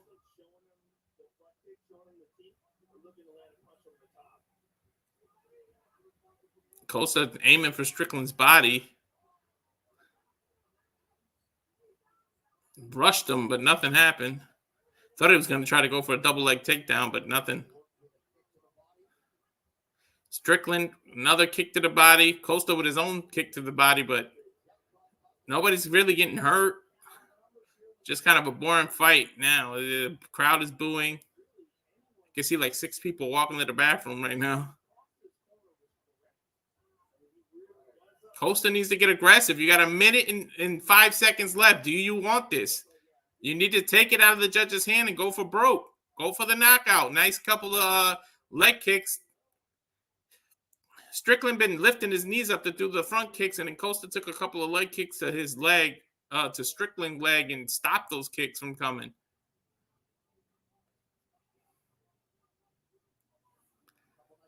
And now some jabs by Strickland. 29 so far 29 strikes by Costa in the 5th round and 21 by Strickland. Costa looked like he was trying to go for a takedown, but Strickland quickly got out of the position. Spinning back fist by Costa. Nice. I mean, you got 20 seconds. Go for it. Now they're swinging at each other. Costa with a nice kick, but then he covers up. And now it's Strickland going after Costa, trying to knock Costa out. Oh, he hit a front kick to the face, and he knocked Costa down. Strickland trying to knock Costa out with a chasing, jumping front kick. It was Strickland that closed out the round like he wanted the knockout. Wow. If he had a few more seconds, he might have knocked Costa out. Costa he looks bad when he fights the big fights, man. To show Donald Trump clapping, but it's pretty obvious who won here. 5-0.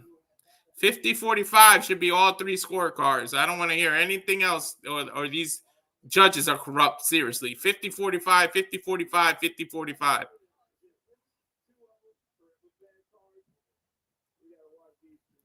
Costa barely did anything. Strickland looked like he can fight another round. Costa breathing hard as hell. Strickland's just sitting there bouncing around, jumping. Those outside leg kicks is what Costa bag was. If he kept doing that, he would have took Strickland's push kicks away, and he could have did something. Instead, he just started trying to strike with Strickland. You don't want to go into Strickland's specialty. Like, you pretty much let Strickland dictate the fight and the pace and everything. He chased you down, the octagon control. Everything that's in the judges' criteria, Strickland led in. It just looked good for Strickland, and it looked bad for Costa in the judges' eyes. All the pressure was on Costa. Strickland just fought his normal fight. They're showing replay of the 5th round. He literally ran and chased him down and did a front kick. And if that would have hit, it would have been over for Costa.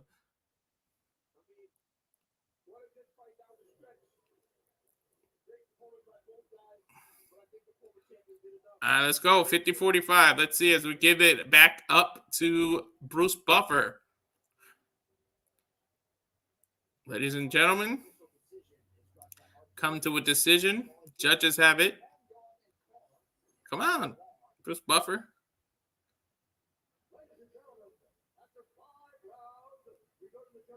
50-45.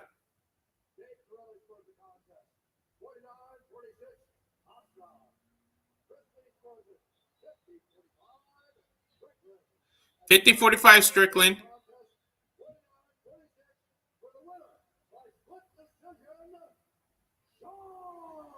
Sean Strickland won by split decision. Two cards had it 49-46, and then one card 50-45. As Bruce Buffer spoke, Strickland turned around and looked at him like, "What did you just read? Because what the hell was that?" Strickland ran out to go hug Donald Trump now. He's taking a picture with him. Strickland's crazy. He's nuts. Yeah, see? This is why you can't leave it to the referees. What the hell fight was that one referee watching that gave it to Costa? He gave it to Costa 49-46.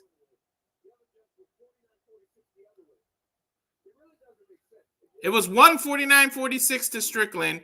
Another judge gave it the other way around to Costa 49-46, and then the other one got the same score as me, 50-45. Joe Rogan just said it. The scorecard's crazy, but what do you think of the decision? Strickland said it was a boring fight. Sorry, guys. Strickland said, "I'm not known for being athletic." Joe Rogan said, "You kept the pressure on him. You kept it with the forward motion." Did you think he would move backwards so much? Strickland said, "No, I thought we were going to have a war."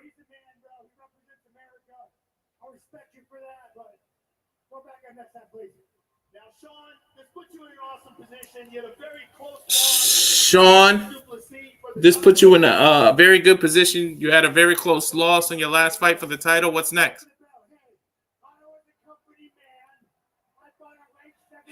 He said, "I'm a company man. I fought a ranked 7th man. Give me that title shot." Strickland making a good case.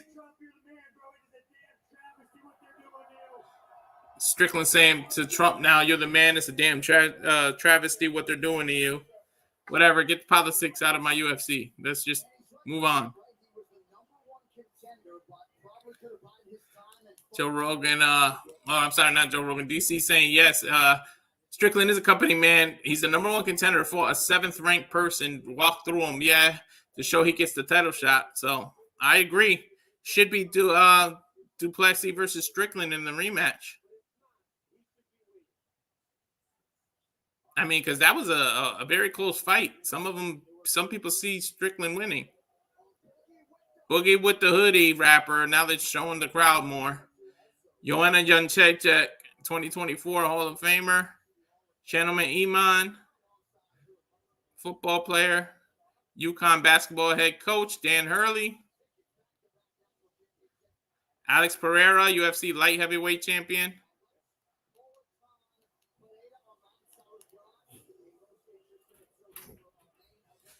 They're showing Donald Trump again. Bless you. Son coming out of his room sneezing.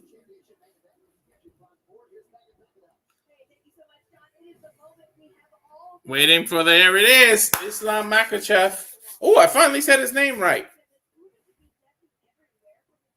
Combat Samba International Master of Spirit. We know he comes from the same camp as Habib Nurmagomedov. And they're showing Dustin Poirier, 4th title shot, man. 10th most significant strikes in UFC history, 1,678, 30-8, one no contest. Former interim lightweight champion. So can Dustin finally do it? Can he get the title that eluded him? Can he get the undisputed lightweight champion? Can he pull off the miracle? We'll find out in a couple of minutes. They go into a highlight, or actually a commercial showing the UFC, the Bad Boys 4 commercial, which is what tonight's UFC is being presented by, and also Budweiser, which is another commercial they're showing. Now they're talking about the MAC is back June 29th. Saturday, June 29th. The MAC is back against Michael Chandler, UFC 303, which is another UFC event. I think I'll go on at 10:15 p.m. Eastern, 7:15 Pacific. That'll give us a good range. I think I overdid it here by starting at 10:30. It was in the middle of the first fight, so I think 10:15, 10:20 would be the sweet spot. Here we go with commercials again. And it's the same commercials. This is literally a pay-per-view. Why are you giving me commercials? Well, since they're going in a commercial, I will show all of our how you can follow everyone that's part of the Jeff Meacham Network one more time. Should be the last time to run this commercial. Then we go to the main event. Then we'll show the shields of all the watch-alongs. Then we'll get out of here and switch over to open mic night. As Jeff Meacham Network and JJ Williams are all doing open mic night right now. So I'll run this commercial of how you can find us all one more time. And then we'll jump. It should be the main event after that. But they're showing a video package of the two people in the main event right now. So let me run this commercial and I'll be back in a few.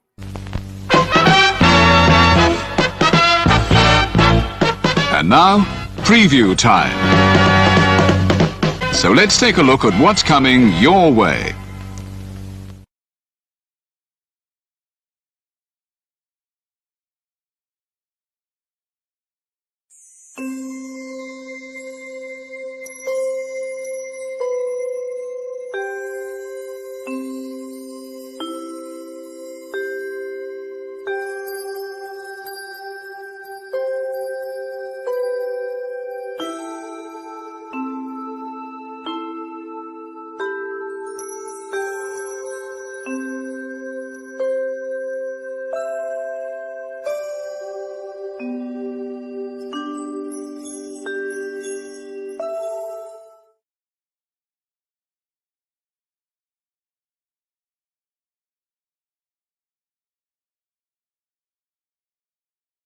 And we're back, still in the middle of a video package showing Dustin Poirier's highlight when he knocked out when he fought Habib. They're showing that he keeps going for these standing guillotines. He said it's gonna work one time. His last fight, he did it about 5 times. He ended up with a knockout, but his corner kept saying, stop doing the guillotine, and he just wouldn't listen. So is he going to do that against Islam? Islam, a wrestler who always trying to take you down and ducks his head. So can he leave himself vulnerable for that standing guillotine? Showing Islam now, the undisputed lightweight champion, as he got, which I didn't think this would happen, but he got Charles Oliveira to tap. Like, Sambo wrestler from Russia. Wrestler versus striker. Undisputed UFC lightweight champion. That was a good fight, the Charles Oliveira. I thought it was going to be a good fight, I should say, but then Islam just took him out, man. I did not see that coming. I lost money on that one. I thought he could win, but not by submission against Oliveira, who has the most submission victories in UFC history.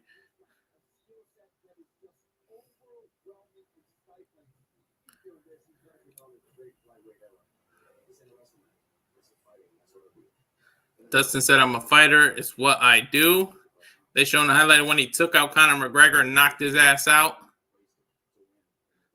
When he knocked out Michael Chandler knocked him down and then caught him in the rear naked choke.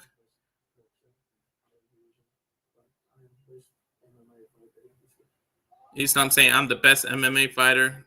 Showing when he caught Volkanovski, the nice head kick, and took out Volkanovski. No one was able to do that. Islam's the only man to knock out Volkanovski in the UFC.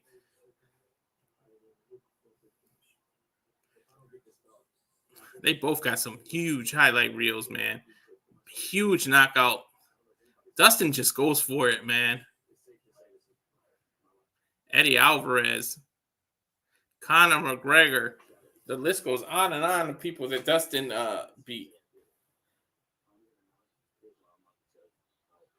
Dustin saying, I'm going to knock Islam Makhachev out and become the undisputed champion. Dustin's a good fighter, but he always has one problem, and I'm the problem, Islam says. That just hyped me up, so this video worked. Dustin making his way out now. Let me turn this down because he is going to come up with a licensed song.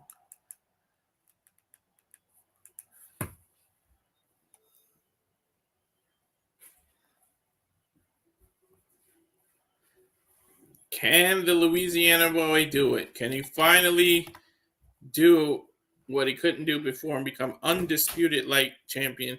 He got a tease of it, got a taste of it when he became the interim champion. We'll see if he will become undisputed champion. He's still making his, they're just playing his music right now.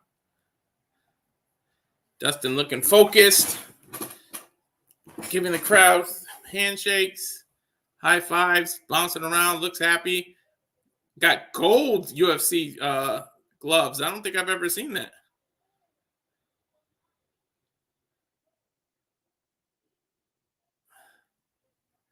Dustin singing along with his music. He looks focused. Can he do it?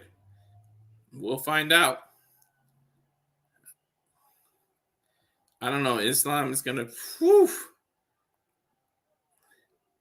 It's going to be hard.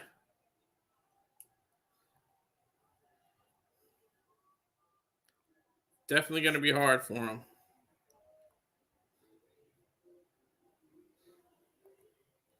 There it is. Poirier makhachev for the undisputed light only championship.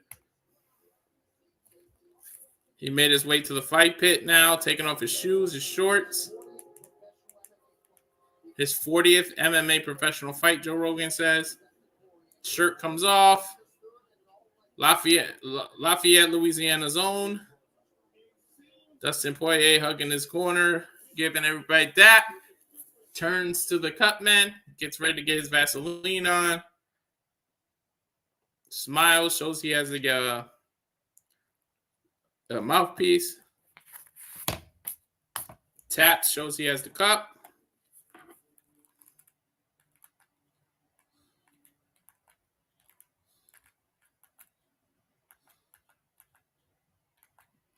Second time his feed froze. Come on now. There we go. I think it rewound a little bit because he tapped his cup again. There he is, Dustin, making his way into the octagon. You know, of all people, it's like Dustin so deserves this, but can he actually do it? Like, I mean, how many times are you going to get a shot? You got to believe this is his fourth and final shot at this title. Like, it just has to be. Like, how many times are you going to give this man a shot? As we get Islam coming out now. Excuse me, I take a swing. Islam's pretty up there with how many submissions he had. Needs about 6-7 more submissions. He can catch Charles Oliveira. I don't think he will, though. Charles Oliveira pretty much finishes all his fights that way. The Brazilian jiu-jitsu specialist.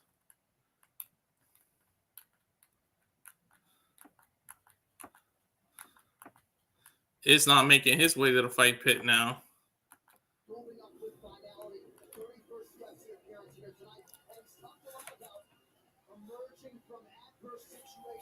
Dustin with his multicolor shorts, walking around pointing at Trump.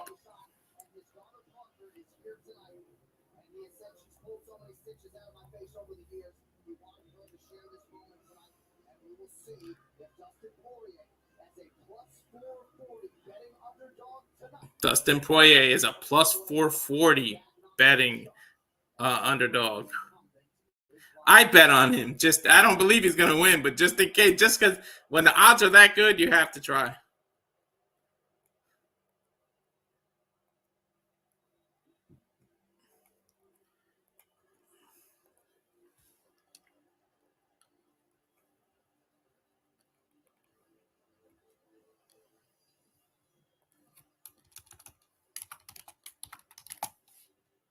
Let me turn this down. They're still playing Islam's music. I don't know what's going on. They haven't gone to Bruce Buffer yet. I think refreshing my feed went back a little. That's why.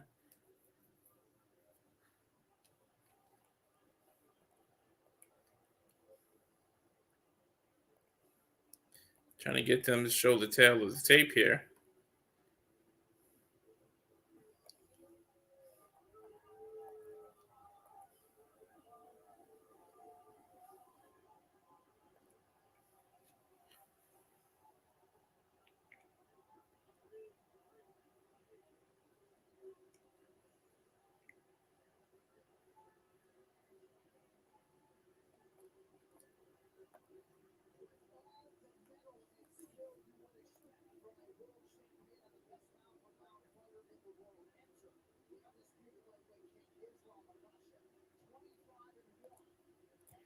(25-1) as they're talking about Islam. Dagestan, Russia, same place, of course, as Habib Nurmagomedov, training together. And Islam also, I should point out, has the gold gloves. This is the first time I've seen these gold UFC gloves. They look kind of cool.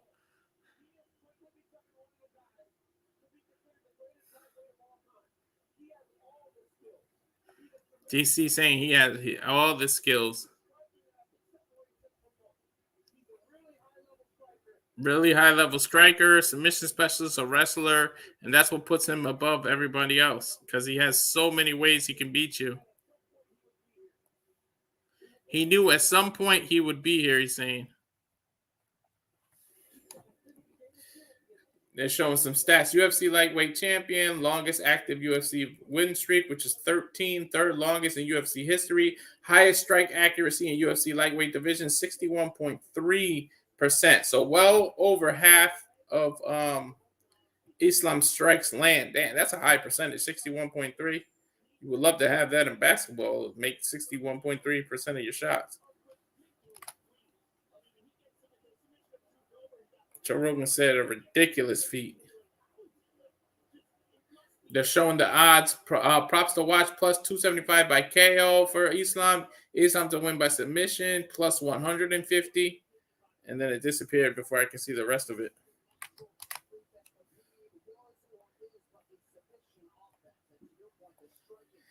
Joe Rogan saying he can submit off the back by being on top. And we know that Dustin Poirier, based on his history, is susceptible to submissions. We know Habib has fought him with that. Justin Gaethje just flat knocked him out. So we'll see. 32 years old for Islam, 5'10", 155 pounds, 70.5-inch reach. Dustin with the 1.5-inch reach advantage at 72, 155 pounds, 5'9", 35 years old. So 3-year age gap between the two of them. As we go to Bruce Buffer. Ladies and gentlemen, this is our main event for the Undisputed Lightweight Championship.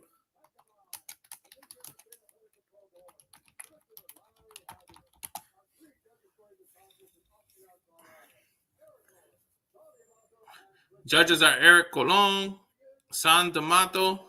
The referee is Keith Peterson.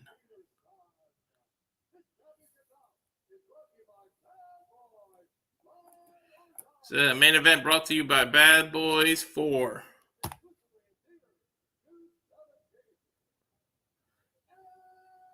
And now, 5 rounds.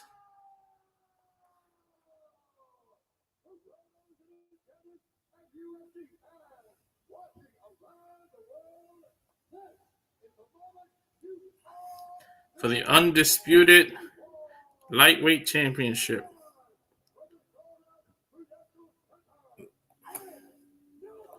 It's time.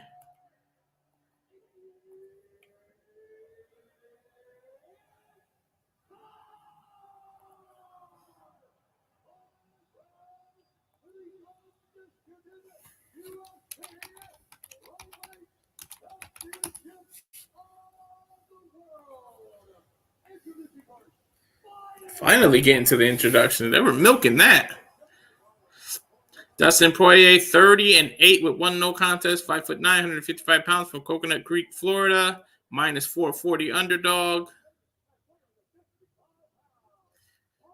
Can he actually do it? I'm getting hyped up the more they do this, though. I can see why they're milking it. The former UFC interim lightweight champion.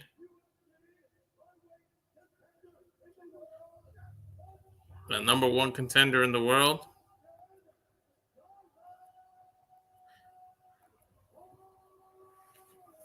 Dustin Poirier. I don't know. Let me know what you guys think in the comments here. Can Dustin actually pull off this miracle?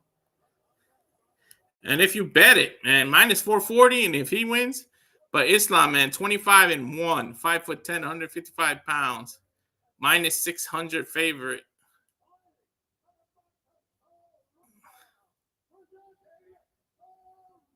Presenting the reigning, defending, undisputed light heavyweight champion of the world, Islam.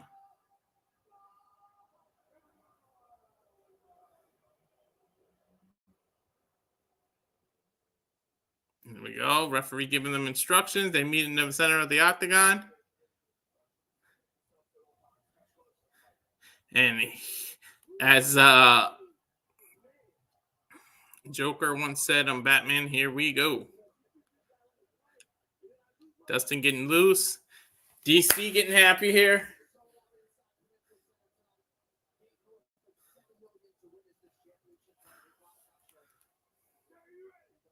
Fighters, are you ready? Let's get it on. Meeting in the center of the octagon here. Jumping back and forth. Nothing happened yet. 10 seconds in. Dustin with a nice leg kick, but he spun all the way around and he missed Islam. Dustin ducking.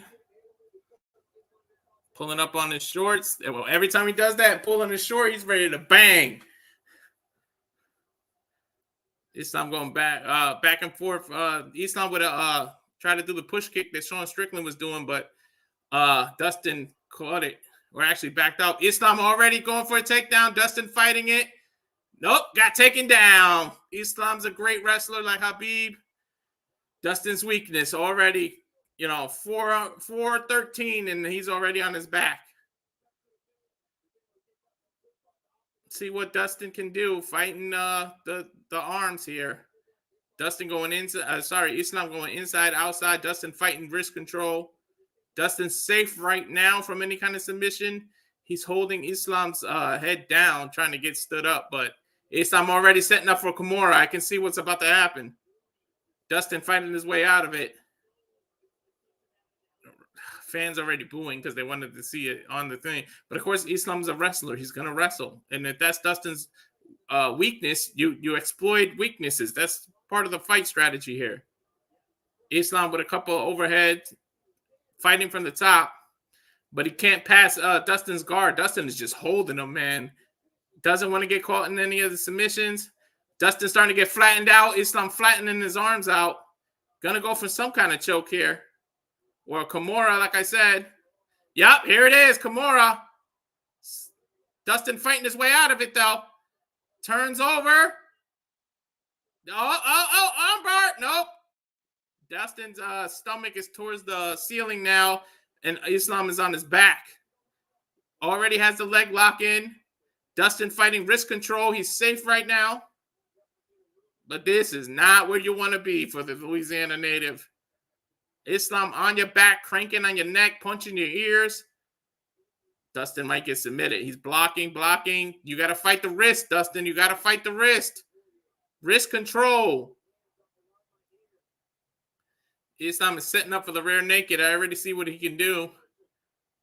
He's trying to confuse Dustin since Dustin can't see where his hands are. There it is. It's not under the chin. But he's almost got it. Dustin fighting wrist control here.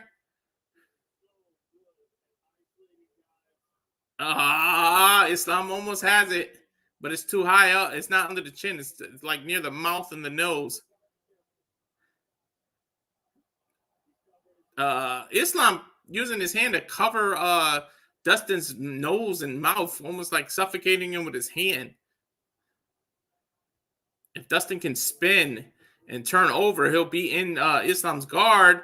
But the problem is that leg lock. He's got The cross leg lock restricting Dustin's breathing here. His ribs are just locked up in his legs.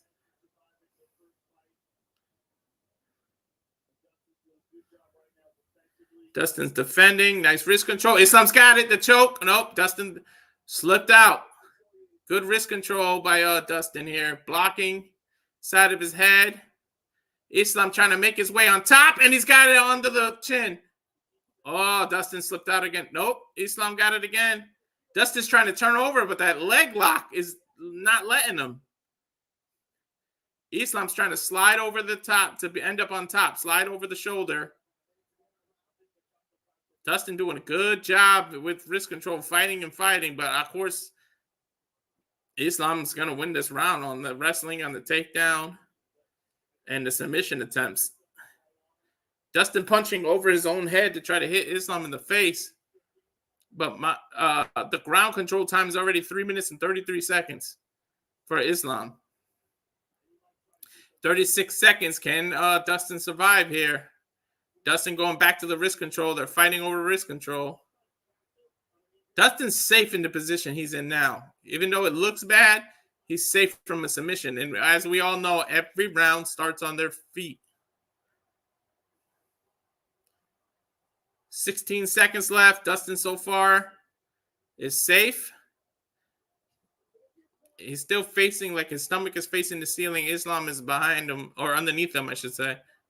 On the back. He's not going for any choke. There's only 1 second left. There it is. Got to let him go. Here we go. We start round number 2 on the feet. Obviously, Islam just won the first round.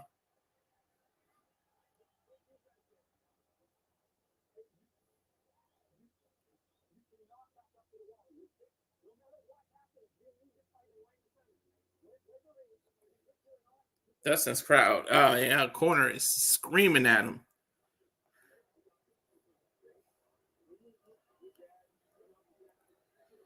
This corner reminded him of his dad, trying to motivate him.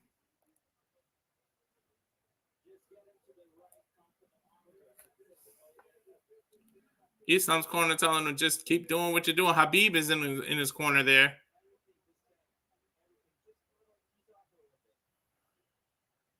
So we go to a replay.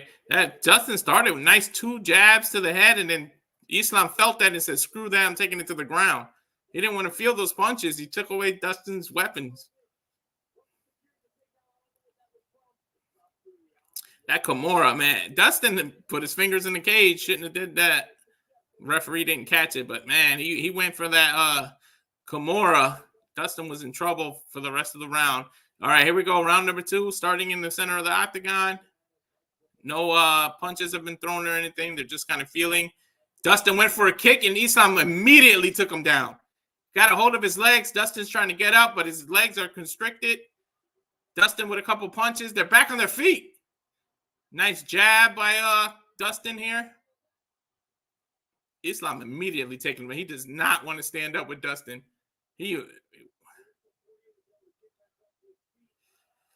Dustin with a couple of jabs.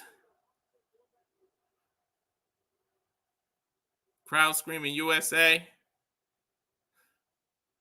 Let's see what Dustin can do here. I think Islam's going to go right back to the wrestling. You don't want to stand up with somebody as powerful as Dustin, especially in the early rounds.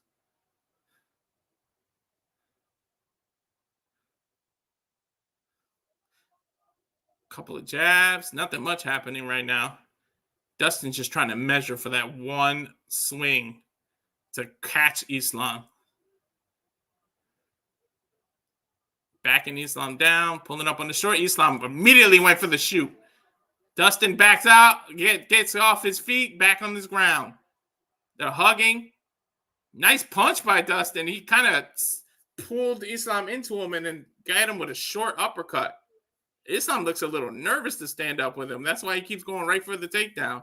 But you can't just shoot randomly. You got to set it up behind the jab like Habib was great at.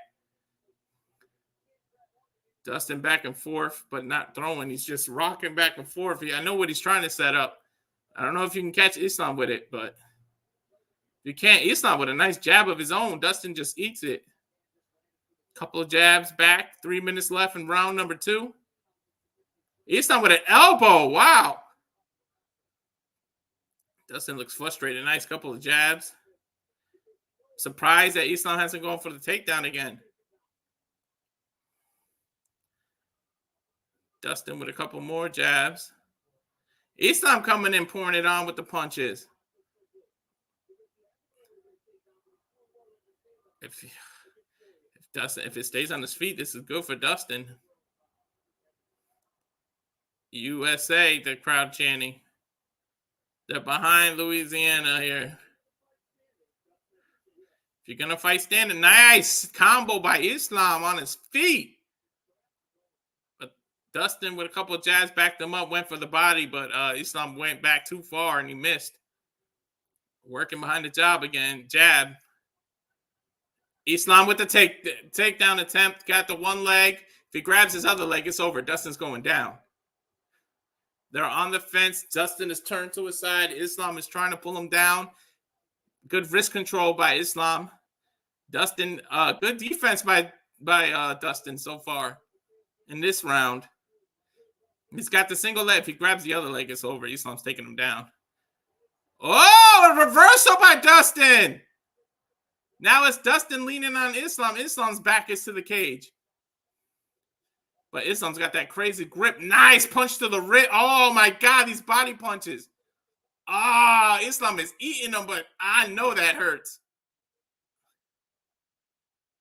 Dustin backs up. Nice hook. Couple of jabs. The crowd is cheering.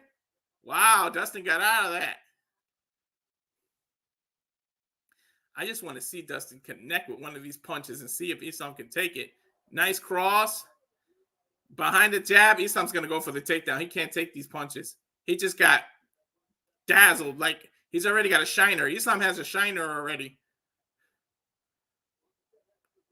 Nice couple of follow-up jabs and crosses by Dustin. Good boxing. Nice uppercut by Islam. Caught Dustin coming in. Dustin with an overhand right. Islam with the Muay Thai plum, but Dustin worked his way out of it. Dustin, a couple of punches to the chest. I'm surprised this has been on their feet. Now Islam punching back. He's got the Muay Thai plum again, but Dustin's fighting his way inside, but Dustin's on the back of the cage with these short uppercuts, and Islam immediately drops to try to take Dustin down, and he tripped him. Dustin's on the ground. Nice trip by Islam. Islam did not want to keep going on the feet. That was a nasty, dirty boxing, and that was a nasty short uppercut by Dustin. The round ends. I think that takedown might have gave it to Islam, but Dustin was doing really well until that last few moments.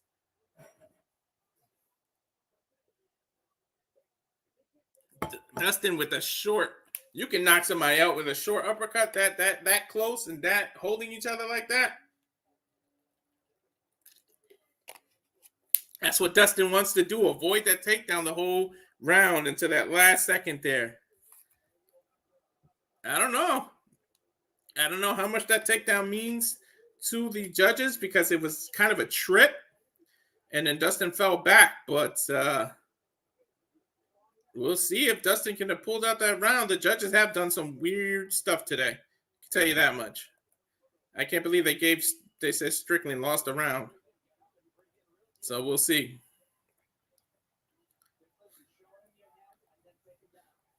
We go round number 3 for the undisputed lightweight championship. Dustin puts his mouthpiece in. Like I said, every round starts on the feet. Here we go.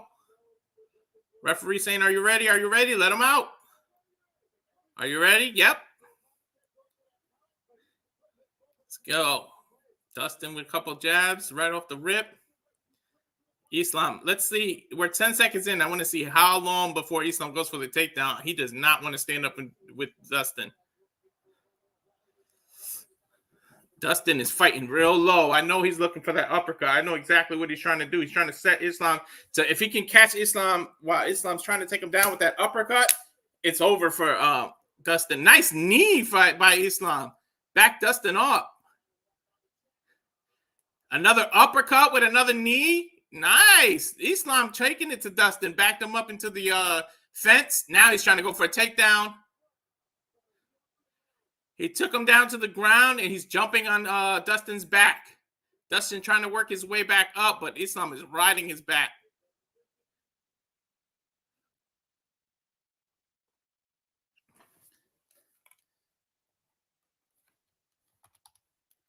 Islam riding Dustin's back right now.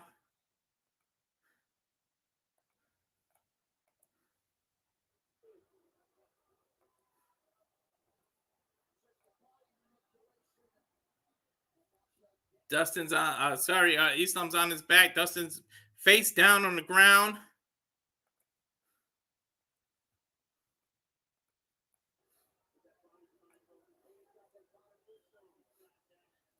He's flattened Dustin out. He rolled Dustin over. Now Islam is on Dustin's back. Dustin's face is up on the towards the canvas, but Dustin's nose is bleeding bad. I don't know. It must have been that knee that he got hit with.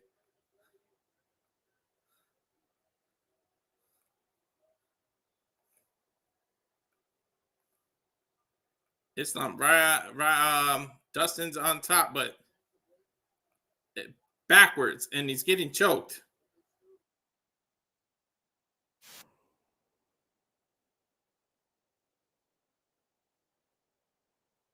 Trying to get to the top of Dustin. This is the same position he was in round number 1. As soon as Dustin relaxed, Islam tries to slide his arm under and choke him. Now he's choking him. Dustin's trying to slip his arm over. Islam working his way to the top. Got his forearm across the chin of Dustin. He's just so damn strong. They're wrestlers, man. Wrestling strength is completely different than normal strength. The wrestlers just have, it's just something about that Olympic style wrestling and that Greco-Roman wrestling. Dustin flipped from underneath. Nice reversal by Dustin. But Islam has his arm. Dustin worked his way up. Nice, poirier. They're back on their feet. And Dustin just swinging for the fences. 2 minutes left. Islam could get caught by one of these punches. Man, the crowd is screaming. Dustin's fired up. Couple of jabs. Poirier is swelling on the right side of his face, but oh, left cross, and he caught Islam flush. Islam punching back. Nice combo by Islam. Dustin is bleeding bad out his nose, and he can't breathe, and then that leads you to submissions. Dustin with a nice jab. Nice cross by Islam. Islam not doing bad on his feet. Dustin with a kick to the ribs. Be careful throwing those kicks because Islam could just take you down. 1 minute left. Islam pouring it on, but Dustin shakes his head no, saying he can't. Those punches don't do anything. Poirier is actually talking to Islam as he backs him up. Blood in the eye of Dustin.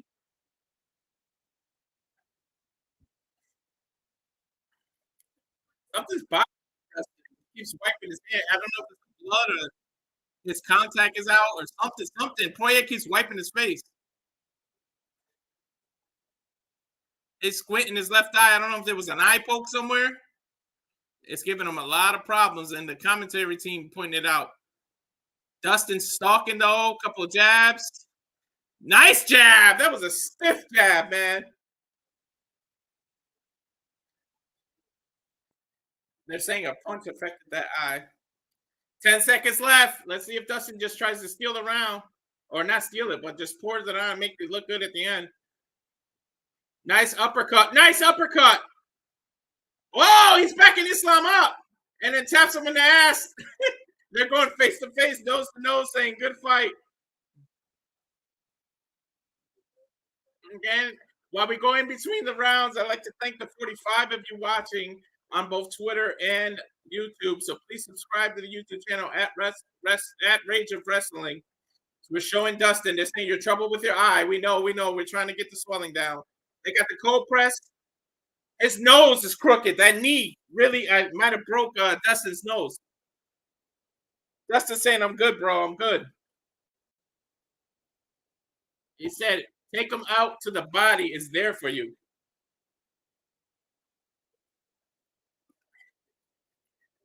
He said, be careful putting your head low. Islam is throwing uppercuts. Dustin said, all right. Yeah, Dustin's nose might be broken. It's really crooked. It's bleeding bad. It might have been a headbutt that they're showing the replay. It might have been a headbutt that caught Dustin's eye, and that's why his eye is bothering him. Ah, yeah, Dustin's nose is bad. Dustin's going to have to try to take Islam down. It's showing the replays. That elbow over to the eye, that might have been what's bothering him.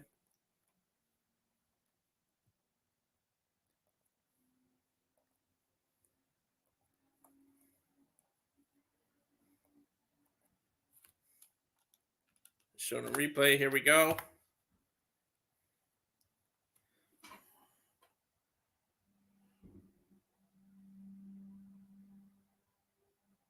Are you ready? Are you ready? They're asking both corners, are you ready? Letting them out here for the beginning of round 4. And man, Dustin's eye is just bothering him, man. He won't stop rubbing it.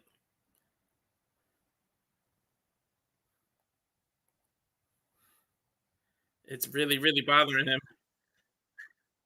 Okay, I don't know what happened to the feed, but it skipped. We're down to 3 minutes. Dustin's on the cage. And Islam is trying to take him down. He's on a single leg. Poirier's defending.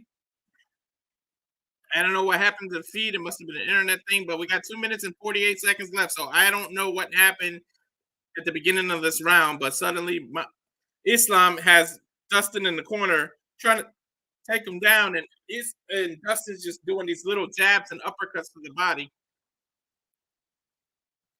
Islam took Dustin down. Nope. Dustin put his hand down and went up. Dustin's exhausted. Dustin's leg is hurt. Dustin's leg is killing him. He screamed at the corner. Something happened to his leg when Islam just tried to choke him or trip him. Dustin shaking his head, saying he's okay. Islam is just riding Dustin. 2 minutes left. He's trying to get the hooks in so that he can get a rear naked choke. If he gets the hooks in and then leans back, he's got Dustin in the rear naked choke. But now he's kind of too high on Dustin's back. Dustin just keeps rubbing his nose and his face. It's hurting him. A couple of elbows from the bottom. Poirier's not on the ground yet. And like it's kind of like monkey dragging his fist on the ground, trying to get up, but Islam is riding him. Nice reversal by Dustin. And he gets on his feet. And he's taking Islam. Oh, nice punches to the rib. Now Islam is bleeding, and Dustin is taking his body out. He's left, right to Islam's body. That is nasty. Nice elbow by Islam. Nice elbow by Dustin. We're back in the center. We're back to their feet. Look, those rib punches really hurt Islam, and Islam is bleeding his ass off now. Dustin with a hook, with an overhand right, but he missed. Islam with a jab combination. Oh, those body hits. Islam didn't want anymore and tried to take Dustin down again. He did not like those body shots. Those digs to the body really hurt Islam.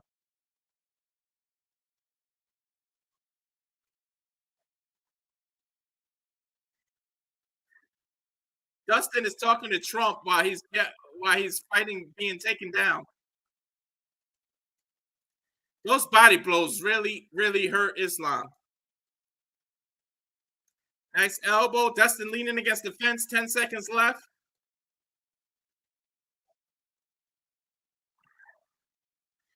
Dustin might do oh,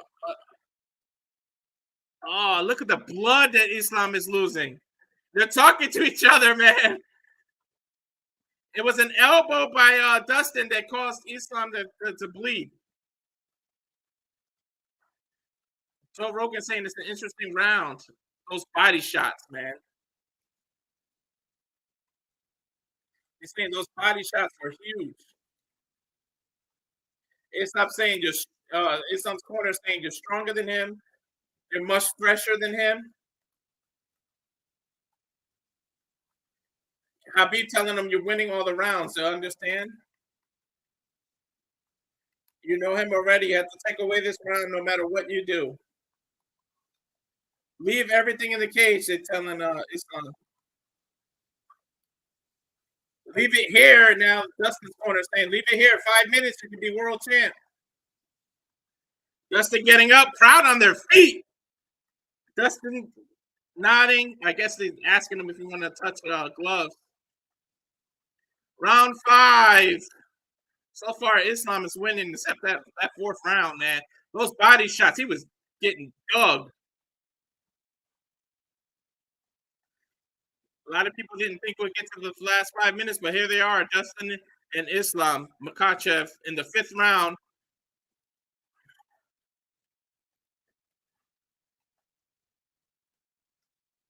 Crowds training USA. Islam, a couple of jabs. Dustin striking.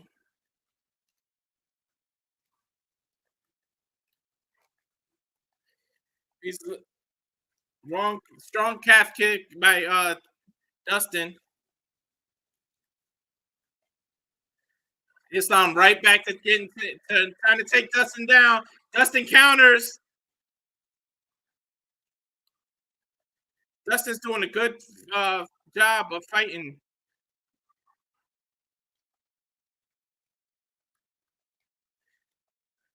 Dustin pushing Islam off of him. Nice jab work. Oh yeah, just said get the F off me to Islam and pushed him off and trying to jab fight him. There's the body digs. Ah, that'll break a rib.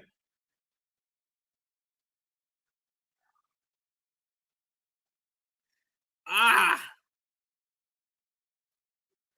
Dustin is going for those ribs, man. Dustin with a jab. Poirier's talking shit to Islam right now, trying to back him up behind his jab.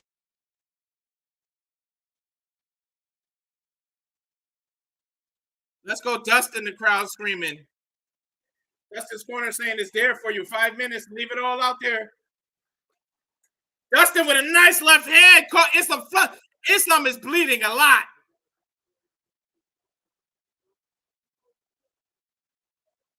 Dustin, Islam trying to do a single leg. Dustin fighting, jumping on one leg. Islam swung his leg, took him down, and he's trying to do a rare. Oh, he's got him in the guillotine. He's got Dustin in the guillotine.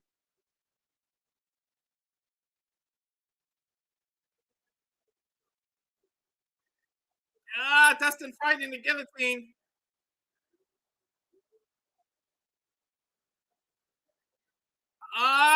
Dustin's in the choke. He tapped. Islam made him tap.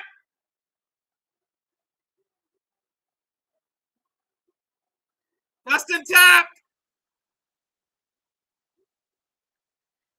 Islam, round number 5, submission. Oh, he literally choked the hell. Dustin is out. He's sleeping. What a fight, though. Wow, Dustin had heart, but he got caught. Boy, it really tested him. Islam's still the undisputed lightweight champion. What the hell of a fight. I want to see what the scorecards would have been. Dustin saying he's okay. They took his mouthpiece on. He's just laying down. He got caught in a choke. A Darth choke. He went for a guillotine and then turned into a Darth choke. And it just put Dustin to sleep, man. Habib hugging Dustin now. Helping him up off the canvas. They hug. Habib telling him you're a champion, man. Shaking his hand. They're talking, but you can't hear what they're really saying. Dustin telling him congratulations. Habib raising Dustin's hand, and Islam and Dustin hug in the middle of the ring. Octagon. That was a beautiful fight, man. Dustin did his all, but you got to know Dustin's probably retiring or something after this. This is his last shot at the title, man. He said it was a crazy fight. A tap. Islam Dustin saying, after I tapped, I went out. He told Islam, I went out after I tapped. So he's admitting that he went to sleep. He's saying you didn't let go. He's saying, yo, man, when you held me, you didn't let go, and I got choked out. Like, so Dustin went for a kick. Islam literally grabbed his leg and just swung him, and that turned Dustin over, and he turned it into a guillotine and then a Darce choke, man. DC saying it's just too tight. Oh, man. You can see Poirier went limp. You can see it in the replay now.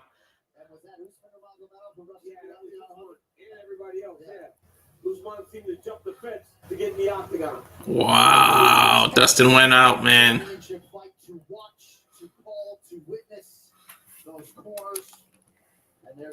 They show the reaction of Islam's corner. Islam was in a fight, though, man. Dustin's got nothing to be ashamed of.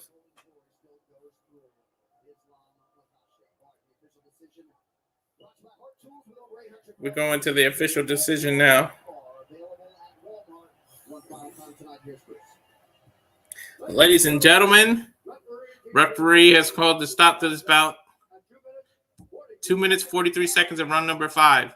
For your winner, by submission, due to a Darce choke, and still the undisputed lightweight champion,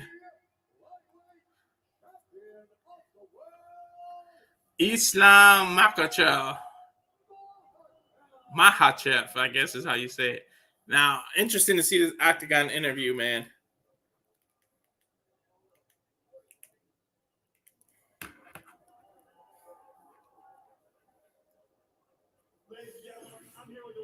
Joe Rogan saying, I'm here with the winner. Congratulations. Outstanding performance. Coming into this fight. What is different than what you expected? I think his coach worked very well, and he did very good. He gave me a hard time. He prepared very good. I was expecting him to take him down easier. He gave me a hard time, and he's a champion. That's what I'm saying. Thank you, Dustin. They show him the finish again. He said you got the ankle pick off the scramble, got him to the ground, went for the guillotine, turned it into a Darce choke. Talk us through it. He said, I believe he went out. Islam said, yes, it's my favorite choke. I did feel him go limp. Tremendous performance. You defended your title. I know you've been talking about fighting at 155 and 170.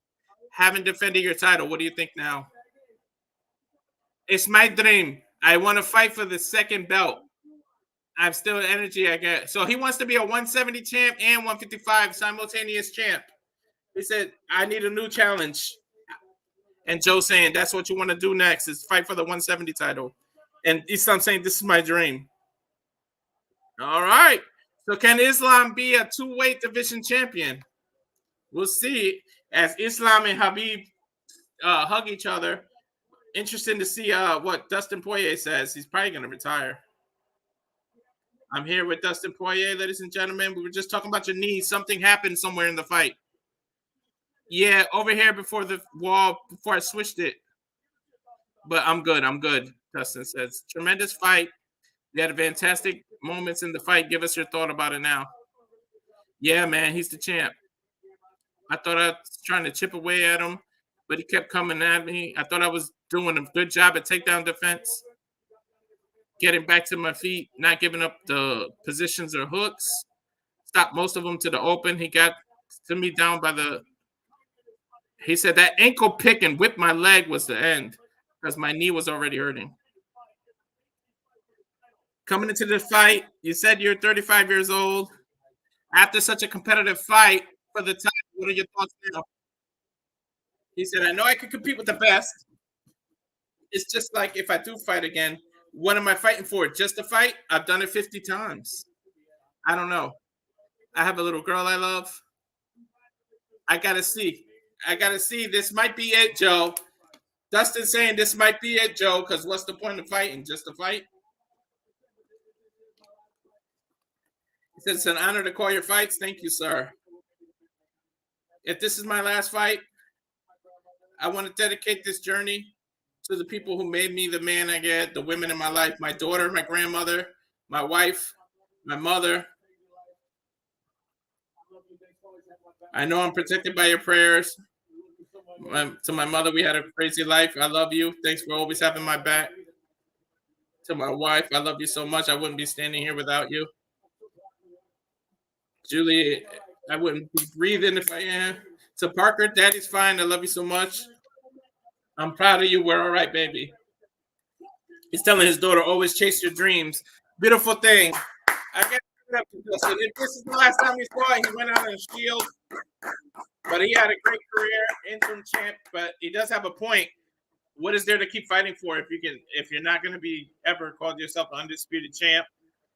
Just for money and just to do it, he said he did it 50 times. So that's it. UFC 302 in the books. Islam is still the champ. He's not just going to fight to fight.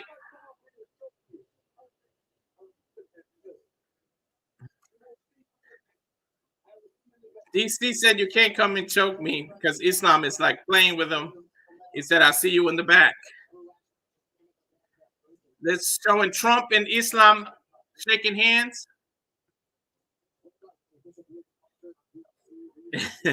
So that's the end of it, man. I hope you enjoy this stream. So before we go, I'm going to do the watch along trailer of the Weeks Are Gonna Die tour. So this is everything that's coming up. So you can see everything on the Jeff Beecham Network, and then we'll come back and say goodbye. Thanks for watching the UFC 302, and then we're going to switch over to Open Mic Night. So I'll be back and do some chills, so stay tuned.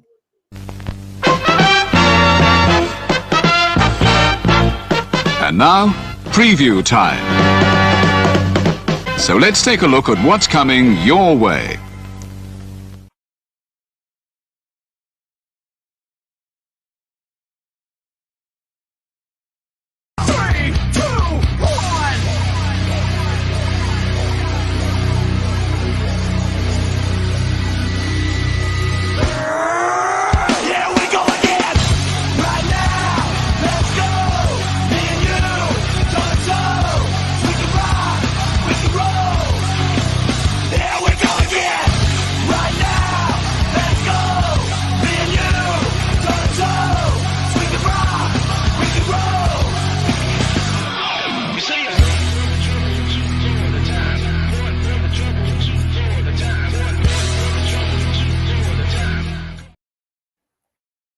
All the wrestling, all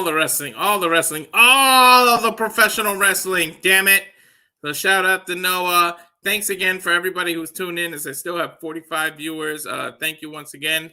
Everybody, if you can, please subscribe. But we're going to switch on over to the Saturday Night Shenanigans, going over to Open Mic Night. So thank you for joining. This is the Rage of Wrestling YouTube. Again, we do all the UFC watch-along. So the next one, Saturday, June 29th for Conor versus Chandler, live from Las Vegas. So thanks again and good night, everybody. The Jeff Beecham Network's multiverse of media. For over 15 years, the recognized symbol of excellence and the standard bearer in coverage of sports and entertainment.